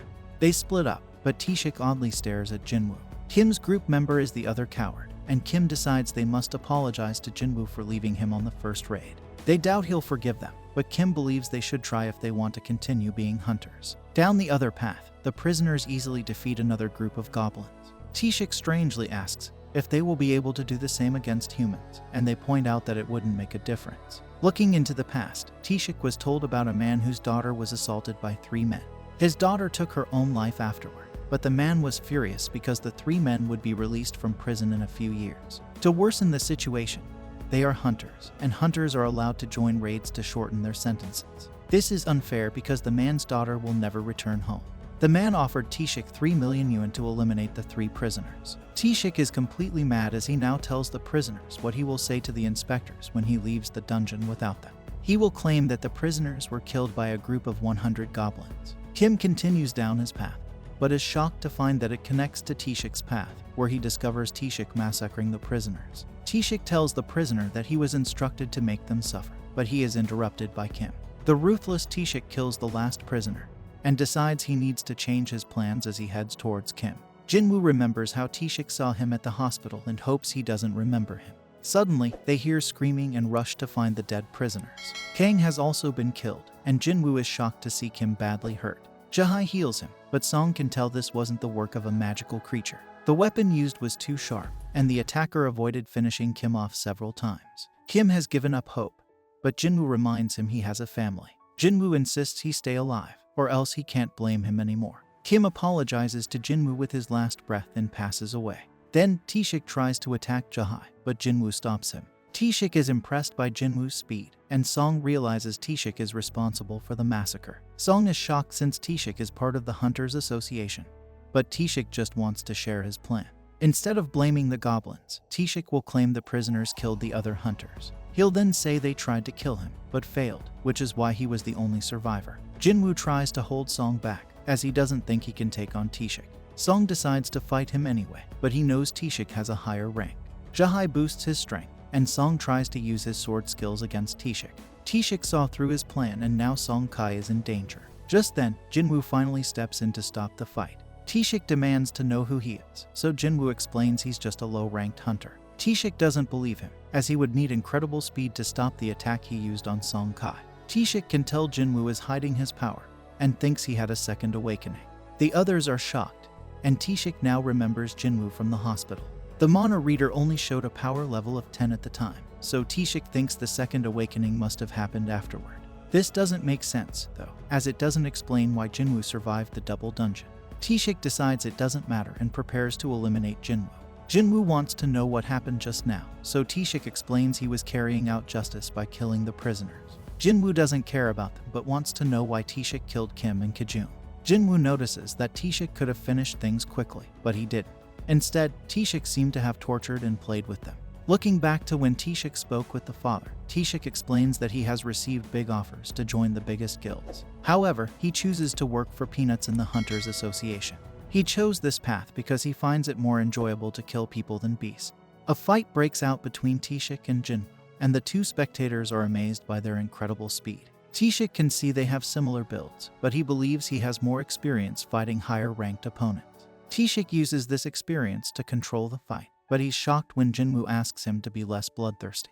It's too late, though, as Jinwoo's system notices. The system informs Jinwoo, just like last time, that there are people present who want to kill him. Jinwoo is given a quest to eliminate his opponents once again.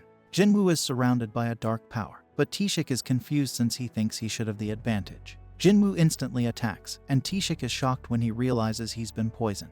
They continue fighting, but Taeshik has something special to show him too, and he disappears. He reveals it's the stealth skill, which hides sight, sound, and smell. Only a few hunters can get this skill, and no one knows he has it. Taeshik manages to injure Jinwoo, and he tells the others to wait for their turn. Taeshik is sure Jinwoo won't be able to do much with an injured leg, but he's shocked when Jinwoo instantly heals himself. Taeshik is shocked because he's never encountered a combat hunter who can also use healing magic. Jinwoo's unpredictability makes him very dangerous. Jinwoo has changed significantly, explaining that he's lost another one of his emotions, and now he doesn't even need to get angry to eliminate someone like Taeshik. Taeshik realizes Jinwoo has taken human lives before, which shocks him. He thinks Jinwoo must have made tough decisions quickly, which explains why he's changed so much. Taeshik moves into attack again, but he's surprised when Jinwoo can track him just by sensing his bloodlust. Taeshik still has a trick up his sleeve, but everything stops when Jinwoo activates his murderous intent skill. Taeshik is surrounded by darkness, and he's stunned when Jinwoo's blade pierces his chest. As Taeshik's life fades, he points out that he and Jinwoo are similar, both killing machines. He admits he's dying because he's weaker than Jinwoo. Taeshik still wants to know what Jinwoo is. He's never heard of someone with assassin skills, healing, and debuffs like Jinwoo. Jinwoo doesn't reveal anything, but Taeshik points out that Jinwoo was able to defeat him, so his low rank is irrelevant. Jinwoo decides to share something, explaining that he gets stronger with every fight. Taeshik can see that Jinwoo will keep growing stronger, but he has a warning for him. If he keeps chasing more power, that same power might take control of him. Jinwoo completes his quest and receives some rewards. Jinwoo notices that the stronger he becomes, the more he feels like something inside him is breaking. His friends thank him for saving them, but Jinwoo tells them to leave the dungeon. They're shocked to hear Jinwoo plans to clear the dungeon alone, but they realize he's strong enough to do it. Outside, Woo is surprised to hear Taeshik was secretly killing. He sees the only survivors from Taeshik's mission, and he's surprised to see Jinwoo among them. He apologizes for what happened and wants to know who defeated Taeshik. Jinwoo realizes he can't keep his secret anymore, which means he'll have to break his deal with you. Just before he confesses, Song lies and says he defeated Taeshik. Song is only a C rank, so he explains he only won because of a healer's help. Woo is skeptical, as Taeshik was a top B rank hunter, but he accepts Song's answer. Then Jinwoo reminds himself not to get overconfident. He couldn't tell before, but Woo isn't a rank hunter. He senses Woo's immense power now and knows he wouldn't stand a chance against him in a fight at his current strength. Song understands Jinwoo has a good reason for keeping a secret, so he tells Jinwoo it's payback for what happened in the double dungeon. That night, everything is settled, and Jahai wonders if Jinwoo remembers the stone she gave him. Strolling along the path, Jinwoo and Jahai chatted about Jinwoo's amazing changes. While Jinwoo had grown a lot, Jahai felt she stayed the same, knowing her timid nature didn't fit the bold life of a hunter. Despite this, she chose easier missions, leading her to meet Jinwoo. In their meetings, Jahai often helped Jinwoo when he got hurt. Even with his accidents, Jinwoo's determined eyes stuck with Jahai. Returning Jinwoo's crystal, Jahai revealed her plan to retire and go back home. They promised to meet again if destiny allowed. Looking back, doubts surrounded Jinwoo's skills, especially from a guy named Woo. Woo couldn't believe Jinwoo, an E-rank hunter, could beat the tough B-rank Kong. Although Jinwoo hadn't shown any special powers, Woo warned him anyway. Trouble brewed as news came of Dongsu, a hunter seeking revenge for his fallen brother. Dongsu targeted Jinwoo and Yu as the only survivors of his brother's incident. With Dongsu's S-rank status, Jinwoo and Yu faced real danger. Dongsu might not care about the truth and could be angry just because Jinwoo survived while his brother didn't. Sadly, the law can't help much against powerful S-rank hunters who can bring either good or bad things. One of these dangerous hunters is after Jinwoo, so Woo suggests he should leave the country with his family. But Jinwoo decides he needs to become stronger to survive. When Jinwoo meets Yu, he's confused by their strike team. Jinwoo looks for skilled hunters struggling to make a living. He hires a high schooler who gets discouraged when Jinwoo realizes she's inexperienced. But Jinwoo tells them to wait outside while he and Yu handle everything. They'll each get paid well for doing nothing, but they must keep it secret or pay back 10 times the money. Jinwoo got a special stealth rune after beating Kong, and he learns the stealth skill with it. Yu is all geared up in expensive armor, which surprises Jinwoo.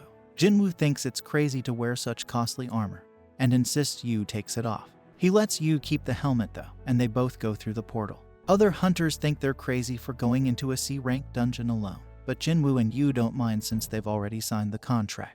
Jinwoo's sister wonders where her friend, Songi, is, who turns out to be the high schooler on Jinwoo's team. The hunters talk about how a full team would take 2 hours for the raid, so when they see Yu coming out of the portal, they assume they've given up. They're shocked when they realize the gate is closing behind them, meaning they've cleared the dungeon. Jinwoo urges them to hurry as he wants to go to another portal. Their goal is to complete 3 raids in one day, which surprises the other hunters because they didn't even expect to finish one. In another raid, Jinwoo defeats goblins while Yu mines. Jinwoo levels up after defeating the goblins. The next raid is also successful, and Jinwoo levels up even more. Days go by, and they keep clearing dungeons alone. They face stronger monsters, but Yu notices Jinwoo is getting stronger too. Jinwoo's stealth skill is proving really handy, and his dash skill gets stronger too. He gains a couple more skills and finds them powerful when he uses them against a wolf. But he realizes he doesn't have enough mana to use them for long, so he takes a potion to fix this. He decides he'll focus on improving his intellect ability from now on. He decides not to go back to the demon castle yet because he thinks he's only somewhere between a B rank and an A rank hunter. Then the system tells him he's reached the level for a job change quest. Meanwhile, another guild's manager named On hears about a strike team led by the rich kid Yu, offering double the usual rate for C-rank gates. On remembers Jinwoo from the double dungeon incident, and feels something interesting is happening.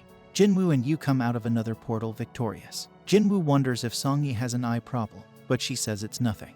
Meanwhile, On's assistant is shocked when On thinks Jinwoo has reawakened. Jinwoo survived 3 big disasters with high casualties each time, which suggests reawakening. On decides to scout Jinwoo. When On arrives at Jinwoo's portal, he's surprised to see what looks like a picnic. Songyi tells him the area is off limits and points out she's a hunter. She admits being part of the strike team, and On is shocked to learn Jinwoo left the group to enter the dungeon alone. On believes Jinwoo could be a great discovery, but surprisingly Jinwoo leaves. They come out of the gate, and Jinwoo tells Yu he's busy the next day, so they postpone some raids. Troy wakes up from a nightmare and checks some paperwork, realizing it's almost time for the reconnaissance mission on Jeju Island. Jinwoo finishes his day of raiding and introduces himself as the manager of the White Tigers Guild, one of the best in the country, and offers Jinwoo double what Eugene Construction is paying him to join their guild, and is confident an E rank like Jinwoo couldn't refuse. But Jinwoo asks about the value of the White Tiger Guild headquarters. It's worth 50 billion, but Jinwoo reveals the construction company is giving him a 30 billion building. Jinwoo shows proof, but admits he can't offer their 50 billion building. Jinwoo loses interest, but asks how and heard about him. Jinwoo scares him by ensuring he wasn't snooping around and disappears. and realizes Jinwoo used stealth to cut him and is shocked, realizing Jinwoo is a reawakened with stealth ability. Jinwoo warns On not to turn around, asking why he's investigating the gate buyers. On explains it's just him and a subordinate who know about Jinwoo. Jinwoo warns if others start knowing, they'll be his first suspects. On promises to keep it a secret, so Jinwoo reveals himself again. Jinwoo needs to keep buying gates, which causes problems for the guild's recruit training. He agrees to sell them 3 gates, shocking On when he sets the price at 300 million yuan each. On pleads to lower it to 200 million, and Jinwoo agrees. They make the deal for 3 gates, but Jinwoo still has something for On. He gives On a healing potion for the cut on his face, showing he trusts him but warns him to stay silent. On's assistant asks how it went, and On thinks Jinwoo might be a bigger deal than he thought. The next day, Yu confirms receiving 600 million yuan.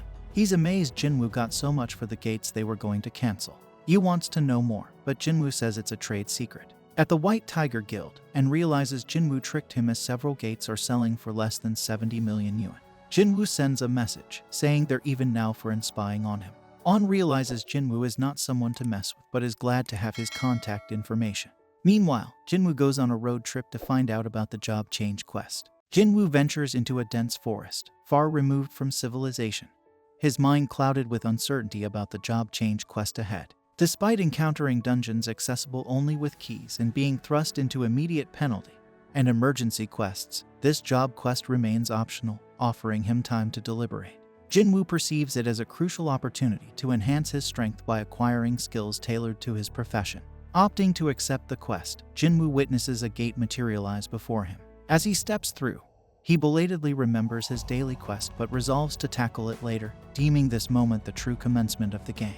Meanwhile, elsewhere, Yu enjoys a meal with his father, joined by his brother. Within the dungeon, Jinwoo realizes he cannot rely on potions or full recovery and must proceed with caution as exit becomes impossible until the quest concludes. Suddenly, a sound draws near, prompting Jinwoo to ready himself. To his surprise, an armored beast emerges, prompting Jinwoo to attack swiftly. Yet, his efforts prove futile against the formidable creature, catching him off guard with its sheer power. Jinwoo persists in his assault, landing blow after blow, yet the monster remains unscathed. Undeterred, he evades the creature's retaliatory strikes, asserting his experience in battling even more formidable foes with tougher defenses. Determined, Jinwoo resorts to using his bare hands, tearing through the beast's armor with sheer force. Despite his victory, he can't help but lament the squandered opportunity of his fatal strike skill. However, Jinwoo's solitude is short-lived as he senses the presence of company. Meanwhile, back in the world of Yu, his father inquires about Jungsun's progress in forming the guild, expressing concern over the declining offers to S-rank hunters. Jungsun reassures him, revealing negotiations with international hunters. Yu realizes the looming competition and is taken aback when Jinsung hints at knowledge of his clandestine endeavors. While Yu remains silent, he suspects Jinsung underestimates his partner's strength. In the depths of the dungeon, Jinwoo continues his onslaught, dismantling the horde of monsters. However, his respite is brief as he detects a stealthy adversary and confronts a mage wielding light magic. Puzzled by the familiar yet peculiar encounters, Jinwoo strategizes, analyzing each opponent's weaknesses and formulating a plan of attack. Fatigue sets in, prompting Jinwoo to hasten the conclusion of the battle. Elsewhere, Choi convenes with fellow hunters, readying for their journey to Jeju Island. In the dungeon's depths, Jinwoo emerges victorious over the monsters, rewarded with a chest plate, yet he realizes he hasn't delved much into utilizing gear. Upon donning the chest plate, Jinwoo is relieved to find it grants invisibility without hampering his mobility. His level has ascended, and he possesses a bounty of golden items. Reinvigorated, he presses on through the dungeon. As Jinwoo unlocks a colossal door, a chilling gust rushes forth, signaling an ominous chamber beyond. Inside, a throne room awaits, stirring a sense of foreboding within him. The eerie ambience triggers a distant memory, akin to the intensity of the double dungeon ordeal. Jinwoo's disbelief mounts as he senses an unparalleled presence emanating from a solitary figure, the Knight Commander, Igris. His name blazes in red, marking him as a foe unlike any other Jinwoo has encountered. Swift and relentless, Igris unleashes a flurry of attacks, effortlessly cleaving through pillars with astonishing speed, leaving Jinwoo stunned. Swift and relentless, the monster swiftly overwhelms Jinwoo with its next strike, leaving him no chance to retaliate. Helpless against the ferocious assault, Jinwoo finds himself tossed around like a ragdoll, astounded by the sheer might of his adversary. Despite Jinwoo's lightning-fast reflexes and a flurry of strikes, his blade proves futile against the knight's impenetrable armor. Barely managing to parry an incoming blow, Jinwoo is forcefully hurled backward, realizing that, while evenly matched in speed, Igris far surpasses him in strength. Recognizing the immense threat posed by Igris, Jinwoo questions his odds of emerging victorious. Doubt gnaws at him as he ponders his next move, doubting his ability to penetrate Igris's formidable armor without a suitable weapon. Resolute, Jinwoo sheathes his dagger, prompting a surprising response from the knight, who likewise discards his weapons. Meanwhile, Troy expresses gratitude to the chairman for approving the operation, fully aware of the inherent risks. Intent on gauging the enemy's response, Troy emphasizes the expedition's purpose as merely an assessment of threat level. Back in the dungeon, Igris wastes no time in delivering a devastating blow to Jinwoo, effortlessly tossing him aside like a plaything before unleashing a relentless barrage of punches. Thrown forcefully through a wall, Jinwoo is left in awe of his formidable opponent. Despite successfully blocking the punches, he feels as if he's lost a significant amount of health points. Grateful for the armor he equipped, Jinwoo acknowledges that without it, he might not have survived the onslaught. Recognizing that he can't match his opponent's strength, Jinwoo opts to enhance his speed instead. Darting around his adversary, he finally manages to gain some ground, launching a series of attacks. However, it becomes increasingly evident that catching his opponent will prove challenging. Jinwoo finds himself tossed around mercilessly, noticing a boost in the knight's defensive capability. Though enduring a relentless assault, Jinwoo persists in fighting back. His perseverance pays off when he executes a spectacular move, landing a decisive kick on Igris's head. However, realizing the potential consequences of his action, Jinwoo braces himself as the knight retaliates with renewed ferocity. Back home, Gina leaves dinner for Jinwoo before delving into her studies. Meanwhile, glimpses of Jinwoo's mother in the hospital offer a poignant reminder of his familial concerns. In dire straits, Jinwoo finds himself at the mercy of the knight, who prepares to deliver a fatal blow. Yet, in a shocking turn of events, Jinwoo manages to halt the impending strike with a single hand. With unwavering determination, Jinwoo refuses to concede defeat and pushes back against Idris. Summoning his blade, he finds a gap in the knight's helmet and drives the weapon through, utilizing all his strength to force Idris against a wall.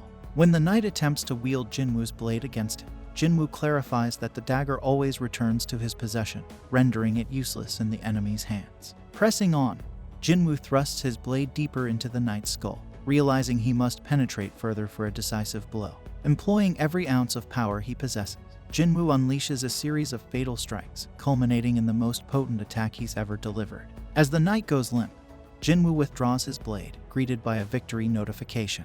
Reflecting on the vast disparity between them, Jinwoo humbly acknowledges that his triumph may have been mere luck, recognizing the perilous margin for error. Yet, he receives 4 rewards, including 1.5 million gold and the coveted S-rank helmet worn by Idris. Unprecedented in quality, the helmet enhances his stats and mitigates damage by 15%.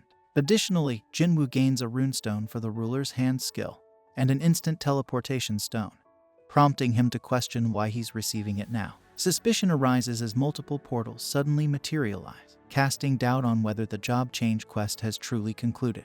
Jinwoo braces himself for what lies ahead as uncertainty looms. A notification suddenly appears, signaling the commencement of the job change quest. Jinwoo's task is simple: survive for as long as possible to accrue advancement points, a necessity for climbing to a higher class. Although the concept of advancement points remains mysterious to Jinwoo, he understands the urgency of the situation.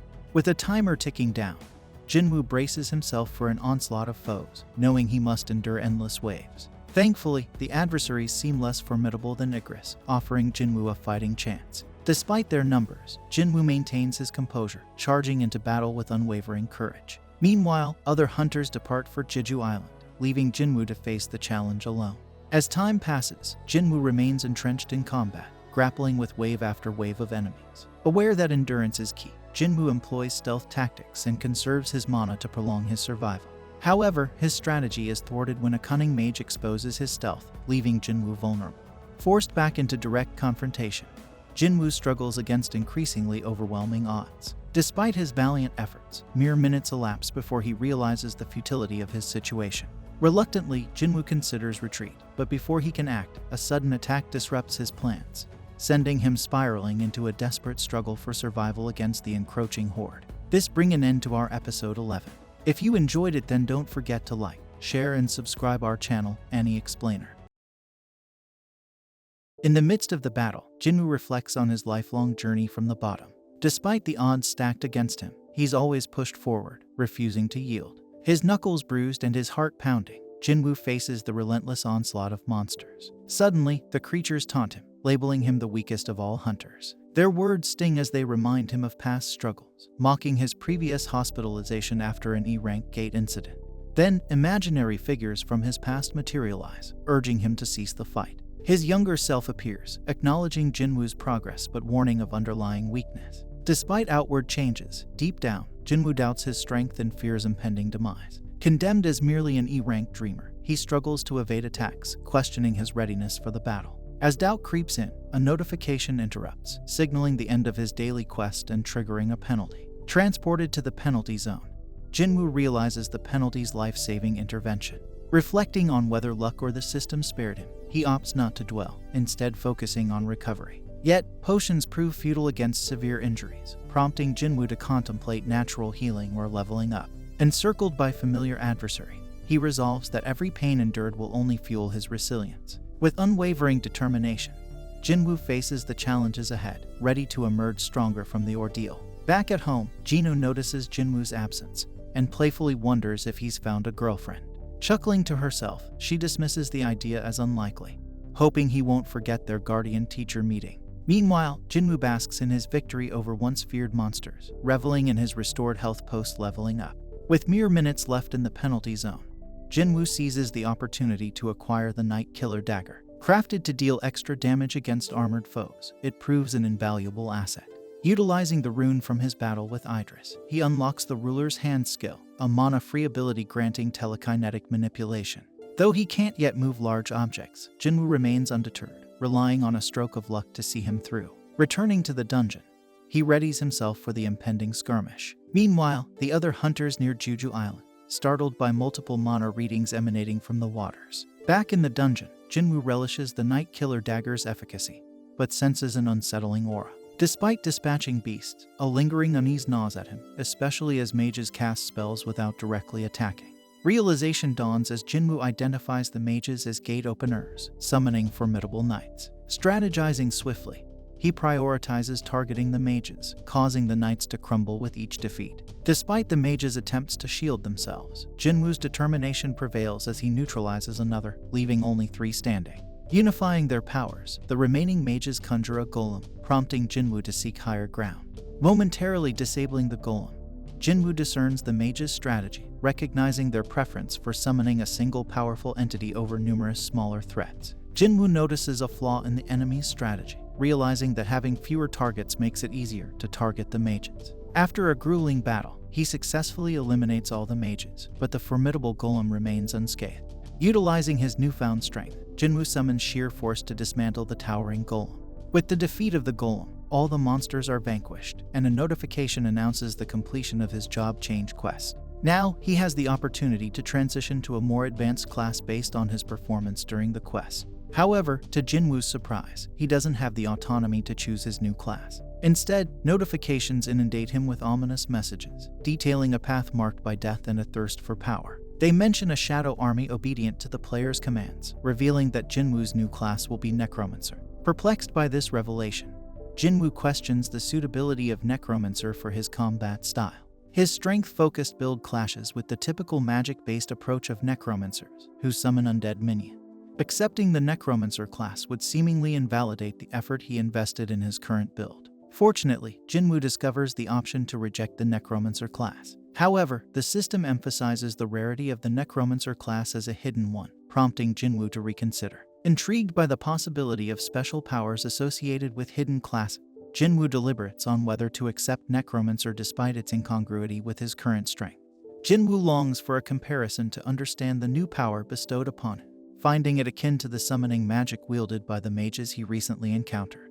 The timing of their appearance feels too coincidental, leading Jinwoo to speculate whether the system orchestrated this job change quest in advance. The prospect of summoning creatures like the mages intrigues him. Although the mages themselves were not formidable opponents, Jinwoo recognizes his own strength. He realizes that there's no inherent restriction preventing Necromancers from engaging in frontline combat, which is precisely what he intends to do. Jinwoo deduces that, much like stats, his proficiency in necromancy will improve as he levels up, suggesting that the shadow army promised by the system will grow stronger alongside him. Excitement courses through Jinwoo as he embraces the idea of no longer traversing the leveling journey alone, prompting him to accept the Necromancer class. Suddenly, a surge of dark energy emanates from beneath him, accompanied by the system rewarding him with advancement points based on his exceptional performance during the quest. As the dark power intensifies, Jinwoo begins to levitate, signifying the completion of his advancement. However, his astonishment peaks when he discovers that he has surpassed the Necromancer class and attained the prestigious title of Shadow Monarch. Along with this elevation in status, he gains access to unique class skills and receives 10 ability points. Despite his initial belief that the quest had concluded, Jinwoo is startled by the sounds of distress echoing around him. He discerns dark shadows emanating from the defeated monsters and employs his skill, Shadow Extraction, to harness them. Choosing the command word Arise, Jinwoo jubilantly witnesses the emergence of his first Shadow Soldiers. In addition to Shadow Extraction, Jinwoo possesses another skill named Shadow Storage, enabling him to retain and summon the Shadow Soldiers at will. However, he must remain cautious, as the success of extraction hinges on the strength of the target and the duration since their demise. Jinwoo's excitement mounts as he realizes that he can extract shadows of varying ranks, including those of knights and mages, pondering whether he can even extract shadows of S rank and whether their prowess correlates with their real-life strength.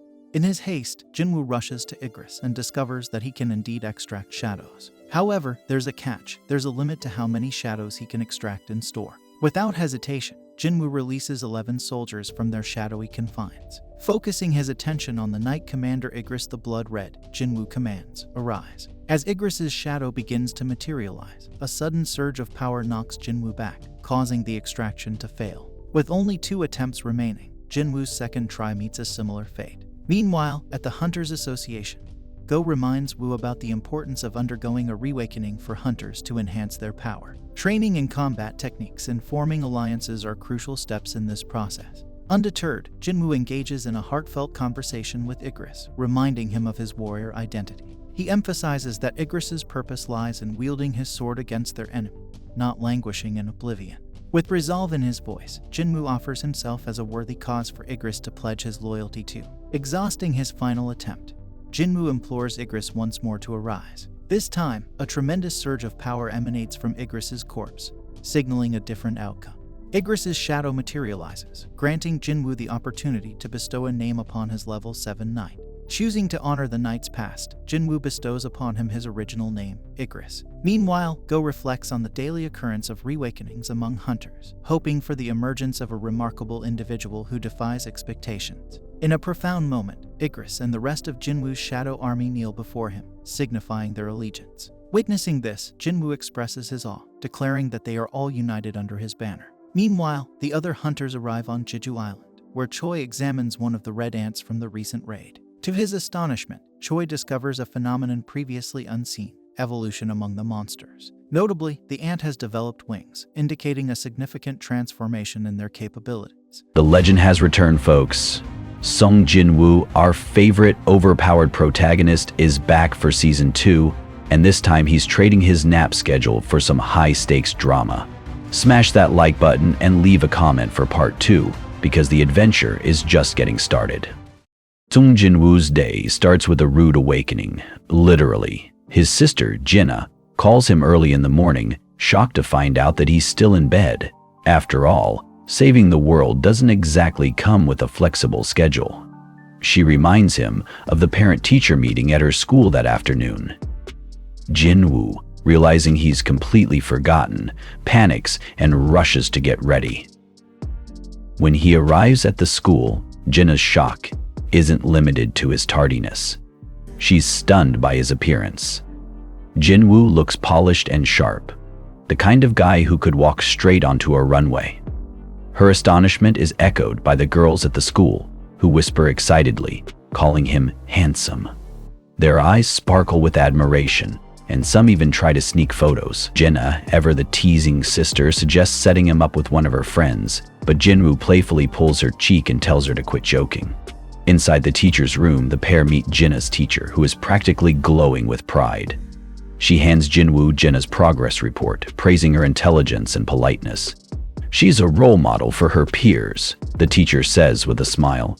To top it off, she reveals that Jinna's excellent performance on a recent mock exam has opened the door to medical school.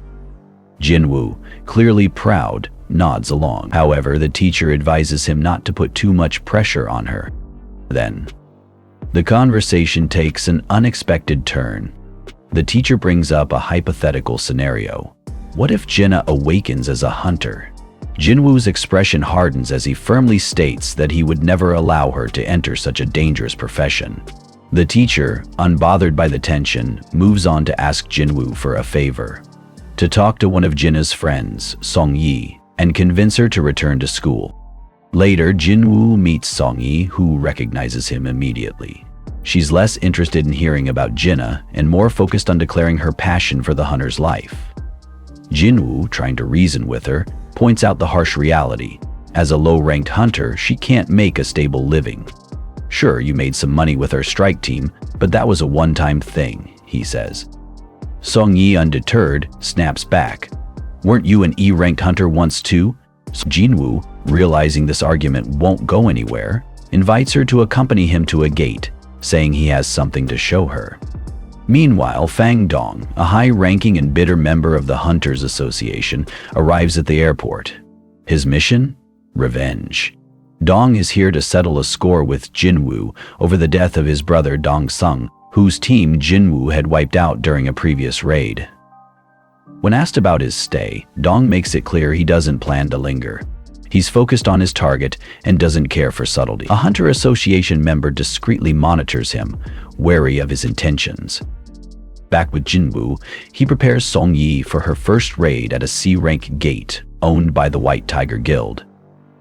This gate is typically used to train freshers. The team includes King Chu, an A-rank tank who makes no effort to hide his disdain for working with low-rank hunters. The team lineup consists of an A-rank, 5 B ranks, 2 C ranks, and Jinwoo and Song-yi as the only E ranks. King Chu scoffs. How long are we going to stand here talking? You know this isn't a field trip, right? I can't believe I'm babysitting E ranks. Jinwoo, unfazed, silently hopes the dungeon's dangers will convince Song-yi to rethink her career choice. As they step into the gate, Jinwoo senses something off. Suddenly, the C-rank gate transforms into a red gate, a deadly anomaly that traps hunters in a dungeon disconnected from the outside world. The only way out is to defeat the dungeon's boss or wait for a dungeon break. Jinwoo tries to take Song-yi out of the gate, but the exit is sealed. Outside, White Tiger Guild leader Bak hears about the red gate and rushes to the scene, visibly shaken by the news. Inside, the team finds themselves in an icy wasteland. Snow stretches as far as the eye can see, and the cold bites through their gear. Jinwoo explains the grim reality of red gates to the group, and the mood turns somber. No one can help us from the outside, Jinwoo says. We're on our own. Just as the group starts strategizing, an ice elf ambushes them, firing arrows. Jinwoo leaps into action, catching an arrow mid-flight to save Song-yi. But another team member isn't so lucky and falls to the elf's attack. The elves recognize Jinwoo's strength and retreat, but the damage is done. King Shu takes charge, dividing the team into smaller groups for survival. However, he refuses to take weaker hunters with him, declaring, "We need to focus on those who can fight." A B-rank hunter, Park, decides to join Jinwoo instead. "Kim didn't even notice the arrow," she says. "But you did. You're no E-rank, are you?" Kim's group heads toward an open field while Jinwoo's team ventures into the forest. The tension escalates as Kim's group encounters ice bears, powerful creatures that overwhelm them despite his leadership. Meanwhile, Jinwoo's group faces the boss of the ice bears. Jinwoo summons his shadow soldiers, but the battle proves challenging. His strongest soldier, Igris, finally steps in, defeating the boss with precision and power. Jinwoo marvels at Igris's strength, thinking, he might be stronger than me. As Dong continues his search for Jinwoo, he learns of the Red Gate and assumes Jinwoo won't survive. Inside the dungeon, Jinwoo's team celebrates their victory, but their relief is short-lived. The ominous presence of a new, more formidable enemy looms in the shadows. And that's it for episode 1. Will Jinwoo and his team escape the icy dungeon, or will they fall prey to its relentless dangers? We then see that Jinwoo stands triumphantly over the massive death bears, flexing his power as a necromancer. With a simple command, the bear corpses transform into shadow bears, joining his growing army. Outside the portal, Sang explains that the strike force has been trapped for 3 hours, which translates to 3 days inside due to the portal's warp time. Red gates are known for being deadly, so Dong-soo confidently declares Jinwoo must be dead and gets ready to leave. But before walking off, he demands to know why Jinwoo was with the White Tiger Guild in the first place. Sang casually explains that Jinwoo was just a curious acquaintance tagging along to observe a C-rank mission. Dong-soo isn't buying it. Out of nowhere, Dong-soo grabs Sung by the throat, accusing him of hiding something. He knows Sung has a knack for spotting talented hunters. Before things escalate further, Baek steps in, transforming into his battle mode and telling Dong-soo to back off. Dong-soo, unfazed, mocks Baek as a big fish in a small pond. Both Baek hunters then release their overwhelming power, sending shockwaves of terror through the crowd. Sung, panicking, knows an S-rank brawl could flatten the whole area. Despite his warnings, the two clash, and the tension skyrockets. Meanwhile, inside the portal, Kim Chul breathes a sigh of relief after escaping the elves, only to stumble upon the shredded corpses of the death bears. He's horrified and can't believe the weak E-ranks he abandoned could be responsible. Convinced something stronger, like ice elves, caused the carnage, Kim retreats. Back outside, Dong-soo is impressed when Jin Chul intervenes to stop the S-rank battle. Jin Chul humbly admits his arms are still attached only because the two S-ranks held back at the last moment. Trying to calm things down, Jin Chul insists Jinwoo is just a harmless E-rank. He even mentions a recent re-evaluation, confirming Jinwoo's lack of power. Dong-soo dismisses this as a cover-up, still convinced Jinwoo is somehow tied to his brother's death. But if not Jinwoo, Dong-soo's second suspect is the rich and shady Leo. When asked why he's targeting Jinwoo, Dong-soo coldly replies, "It's just an excuse to kill." Before Dong-soo can act, he's called away, muttering that Jinwoo is lucky this time. Inside the gate, Jinwoo's group sits around a campfire trying to stay warm. The peace is broken when a furious Kim Chul storms in, shocked to see the weaklings thriving while his group suffers. Dressed in warm gear and surrounded by food and blankets, Jinwoo's group looks way too comfortable. Kim accuses them of hoarding supplies and blames them for his team's deaths. He targets Park, suspecting she joined the weaker group because she knew the truth. Demanding answers, he starts a countdown, threatening to kill everyone if no one confesses. When no one speaks up, he snaps, screaming Jinwoo's name and preparing to attack. Before he can make a move, Jinwoo appears, instantly overpowering him. The group is stunned as Jinwoo calmly scolds Kim for blaming others for his failures. Jinwoo then senses a dark, sinister presence nearby and accuses Kim of attracting even more trouble. Jinwoo orders them to drop their stealth. The Ice Elves reveal themselves, with their leader mocking the humans and noting that Jinwoo's strength is unusual. To everyone's shock, Jinwoo responds fluently in the elves' language. Even he's surprised by this skill, quickly guessing it's thanks to his cheat system. The elven leader explains their presence. One of his men sensed Jinwoo's immense power and wanted to challenge him. Before the leader can finish, Jinwoo decapitates the challenger, silencing him in an instant. The leader, amused by Jinwoo's brutality, taunts him further. Jinwoo, uninterested in small talk, launches an attack. The leader skillfully defends himself, and Jinwoo realizes this fight won't be easy. The leader smirked and asked Jinwoo, "You're no human. Why pretend to be?" Barca explains that elves are driven by a voice commanding them to kill humans, but oddly, they don't hear it when it comes to Jinwoo. Jinwoo's suspicious now, wondering if this has something to do with his cheat system. Barca tries to talk Jinwoo into handing over the humans, saying it's the smart move, but Jinwoo isn't here to make deals. He demands to know why the elves are hunting humans. Just as Barca starts to explain, his body glitches like a buggy NPC repeating himself. Creepy, right? Jinwoo, unfazed, refuses to back down. Barca warns Jinwoo that he's making a big mistake and reminds him the elves outnumber him. Jinwoo, being Jinwoo, just smirks and summons his shadow army, leaving everyone in shock. Barca mocks the army as useless, but Jinwoo doesn't care. The fight begins and it's absolute chaos. The humans in Jinwoo's group try to run, but the elves target them. Jinwoo steps in, wrecking the elven archers like a one-man army. However, as the battle goes on, Jinwoo starts to see why Barca was so cocky. The elves are stronger than expected, and keeping his shadow army alive is draining his magic power. Worse, Barca is clearly stronger than him. When Barca goes one-on-one with Jinwoo, even Igris can't tip the odds. Jinwoo realizes his regular soldiers won't cut it, and he'll need something stronger. The two formally introduce themselves before clashing. Barca dominates the fight, but Jinwoo pulls a slick move by teleporting his blade mid-attack, keeping Barca guessing. The back and forth is intense, but Jinwoo gets pushed back. Barca admits he hasn't had this much fun in years, and Jinwoo responds by dropping a massive meteor on him, catching him off guard. Meanwhile, Kim Chul, who's been seething in the corner, decides to take a cheap shot at Jinwoo during the chaos. But Jinwoo's always 10 steps ahead. He orders Igris to create a smokescreen, and in the confusion, Igris takes Kim Chul out for good.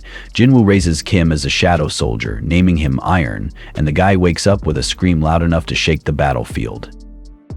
Seeing Iron, Barca retreats for a moment, but then he's back, demanding Jinwoo and Igris join the fight.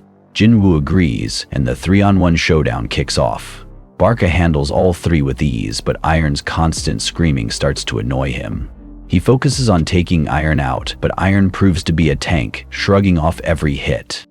While Barca's distracted, Jinwoo takes his chance and lands a clean stab, finally catching Barca off guard. Jinwoo gives him credit for lasting this long, but things quickly go downhill for Barca. When he turns to check on his army, he's greeted by the absolute nightmare of Jinwoo's shadow army having wiped out his entire clan. Still confident, and maybe a little delusional, Barca thinks beating Jinwoo alone will turn the tide. Jinwoo tosses a dagger at him, and Barca mocks him, calling it a rookie mistake. That is, until the dagger boomerangs back and destroys Barca's weapon. Jinwoo doesn't stop there. He orders Iron to hold Barca in place while his magic soldiers unleash a fiery attack. But, of course, Barca refuses to go down quietly, breaking free and trying to launch a counterattack. Jinwoo, however, shuts him down with a decisive strike, reminding Barca that the fight is over. Even after Iron dramatically stomps on Barca's lifeless body, Jinwoo has to remind his troops to tone it down. The team finally catches their breath, relieved that the nightmare is over. Jinwoo casually tells them it's time to leave, but takes one last look at Barca's body. Outside the portal, Song and Baek are debating whether to pack it up and go home. Baek thinks Kim Chul might still make it, but when the portal opens, only 2 of his guild members, along with Song-yi and the last one, Jinwoo, come out of the portal. Baek's shock quickly turns into confusion about what happened to Kim Chul and the others. Baek demands answers, but Jinwoo, who's clearly exhausted, brushes him off and says, "Ask someone else in your guild." Baek is stunned, interpreting this as a power move. He tries to press Jinwoo, but Jinwoo calmly reminds him that he saved the surviving members and deserves some gratitude. Baek, realizing he's been schooled, apologizes. Afterward, Sang tells Baek how impressive Jinwoo is and hints at recruiting him. Meanwhile, Jinwoo drops Song-yi home and she thanks him, excited to see him again. On his way back, Jinwoo reflects on the mission. Despite all the chaos, less than a day has passed in the real world. To his annoyance, all he got for his trouble was a single dagger. He also fails to raise Barca as a shadow soldier, which only adds to his disappointment. The next day, Jinwoo meets up with Leo, who shows up dressed like he's going to a cosplay convention. Before their mission, Jinwoo insists they pick someone up, Song-yi. Leo is immediately suspicious of how casual Jinwoo and Song-yi are with each other. When Jinwoo asks Song-yi if she slept well, Leo misinterprets the situation entirely. Clearly uncomfortable, Leo reminds Jinwoo that Song-yi is underage. Jinwoo, oblivious to Leo's concern, brushes it off, leaving Leo even more worried about what's going on. The group finally arrives at a dungeon and immediately stumbles into chaos. While everyone else is busy fighting ogres, Jinwoo stands back. Yu, curious as ever, asks, "What are those things?" Jinwoo, realizing he's explained this before, just says, "It's one of my abilities." Yu isn't satisfied. "Wait, you can summon ghost soldiers?" Jinwoo, avoiding a long explanation, changes the subject. Once the fight ends, Jinwoo snaps his fingers, ordering his shadow army to collect the precious gems. Yu kneels dramatically and begs, "Can I at least help with the gems?" One of the shadow soldiers hands him a pile, and Yu thanks him like he just won the lottery. Meanwhile, on a shipwrecked boat, a warrior is screaming in panic. A man tries to calm him down, explaining that the others are just unconscious. But since they don't speak the same language, his words are completely lost. The guy points to himself and says, "He is a human." Back with Jinwoo and Yu, they head to a restaurant after their expedition to celebrate. Over plates of meat and a couple of drinks, Yu thanks Jinwoo, saying the mission would have been impossible without him. Jinwoo asks about Yu's next move, and Yu explains he's taking a test to become a guild master so he can negotiate with his dad. Jinwoo mentions he'll be out of contact for a while because he has something important to do. As the drinks flow, Jinho reveals he has an older brother, 10 years his senior, who doesn't like him. "We've never really been brothers." Jinho, getting emotional, lowers his head and admits, "I wish you were my brother." The room goes silent for a moment before Jinwoo smiles and says, "All right, we're brothers now." Jinho, tearing up, raises his glass and offers Jinwoo more meat. Jinwoo laughs. "Are you drunk?" Jinho insists he's totally sober. Meanwhile, the authorities arrest a man who attacked others on a shipwrecked boat. Turns out, he's a hunter who got trapped in a portal 10 years ago and somehow ended up in the US. Since he doesn't speak English, a translator is called in, and the authorities suspect he might be a humanoid beast. To investigate further, they request help from an S-rank hunter, Hwang Dong-soo, based in Washington. The officers struggle to pronounce the prisoner's name, eventually calling him Sung-il-wan. Back to Jinwoo. After returning home briefly, he tells his sister he's leaving again for a month. She teases him, "Since when do you have a girlfriend?" Jinwoo just ignores her. In the next scene, Jinwoo heads back to a place he's been before, the Demon Castle. The last time he was there at level 20, he couldn't beat Cerberus, but now, with his level tripled, he feels confident. He opens the dungeon door and storms in. Right away, he's given a ridiculous task: collect 10,000 demonic souls. Jinwoo sweats at the number but shrugs it off. "Be it 10 or 100,000, I'll take them all down," he says. Meanwhile, Jinho is busy submitting his resume to his dad, asking for control of the Yujin Guild. His dad brings up Jin Sung, his elder son, who had different plans for the guild. Jinho argues that putting an outsider in charge is too risky. His dad then mentions Jinwoo, who was involved in the infamous dungeon tragedy that wiped out Hwang Dong-suk's group. He brings up the recent Red Portal incident with the White Tiger Guild, where Jinwoo became the hero, saving the survivors. He's clearly impressed by Jinwoo and wonders if Jinho is really ready to lead the Yujin Guild. "Do you think you can handle this?" his dad asks. Jinho doesn't back down and insists he's ready. His dad agrees to give him a chance, but adds a twist. White Tiger is trying to recruit Jinwoo after his heroic actions, and Jinho's first mission is to bring Jinwoo to Yujin before White Tiger snatches him. No pressure, right? Meanwhile, Jinwoo is busy in the Demon Castle, battling his own frustrations. He can't extract demon souls because their mana is corrupted. Hundreds of kills, and he has nothing to show for it. Luckily, he gets written permission to move to the second floor. The dungeon is massive, so big it looks like a city stuffed into a single building. Not wanting to waste energy, Jinwoo summons the leader of the Ice Bears as a mount and names him Tank. Riding on Tank's back, Jinwoo charges through hordes of demons like a boss, clearing the path with ease. Elsewhere, we're introduced to the Hunters Association, which looks more like a luxury resort with gyms and swimming pools. Chahat steps out of the water, turning heads with her beauty, but she's deep in thought. She remembers a meeting with Master Troy Jongin, where she wanted to warn people about flying ants. Yes, flying ants. But Troy shut her down, saying it would cause unnecessary panic. Instead, his focus was on making their guild the biggest and strongest. Back in the dungeon, Jinwoo fights waves of ranked demons. They're not individually strong, but they come in overwhelming numbers. The deeper he goes, the tougher the enemies get. Still, he pushes forward, collecting the 10,000 demonic souls needed for his mission. Along the way, he realizes he's running low on food, adding another layer of stress to his expedition. Finally, Jinwoo reaches the 50th floor, where he encounters the boss, the Volcano of Greed. This massive demon radiates power and guards the lower floors like a king on a throne. Meanwhile, White Tiger's manager, An Sang-min, and Park Hee-jin visit Jinwoo's house to recruit him. They only find his sister, who casually mentions he's on a trip. An, being the Sherlock Holmes of hunters, pieces together that Jinwoo hasn't joined any recent raids. His exact location remains a mystery, but An is confident he'll figure it out. Park Hee-jin is impressed by his detective skills, and An smugly says, "It's my job." Back in the dungeon, Jinwoo orders his shadow army to handle the demon horde while he focuses on the boss. His spectral mages rain fire on the battlefield, and Igris, his blood-red knight, tears through the enemy ranks like a tornado. Jinwoo's increased intelligence allows him to summon more soldiers and boost their magical power, making his army nearly unstoppable. As the battle unfolds, Jinwoo notices the volcano of greed hasn't moved an inch. Deciding to take the initiative, Jinwoo prepares to strike. But before he can act, the Demon Lord explodes into action, charging at him with blinding speed. Jinwoo moves fast and lands a powerful punch that sends the volcano of greed flying across the battlefield. The sheer force of the hit surprises even Jinwoo, as he realizes just how much strength he's invested into his stats.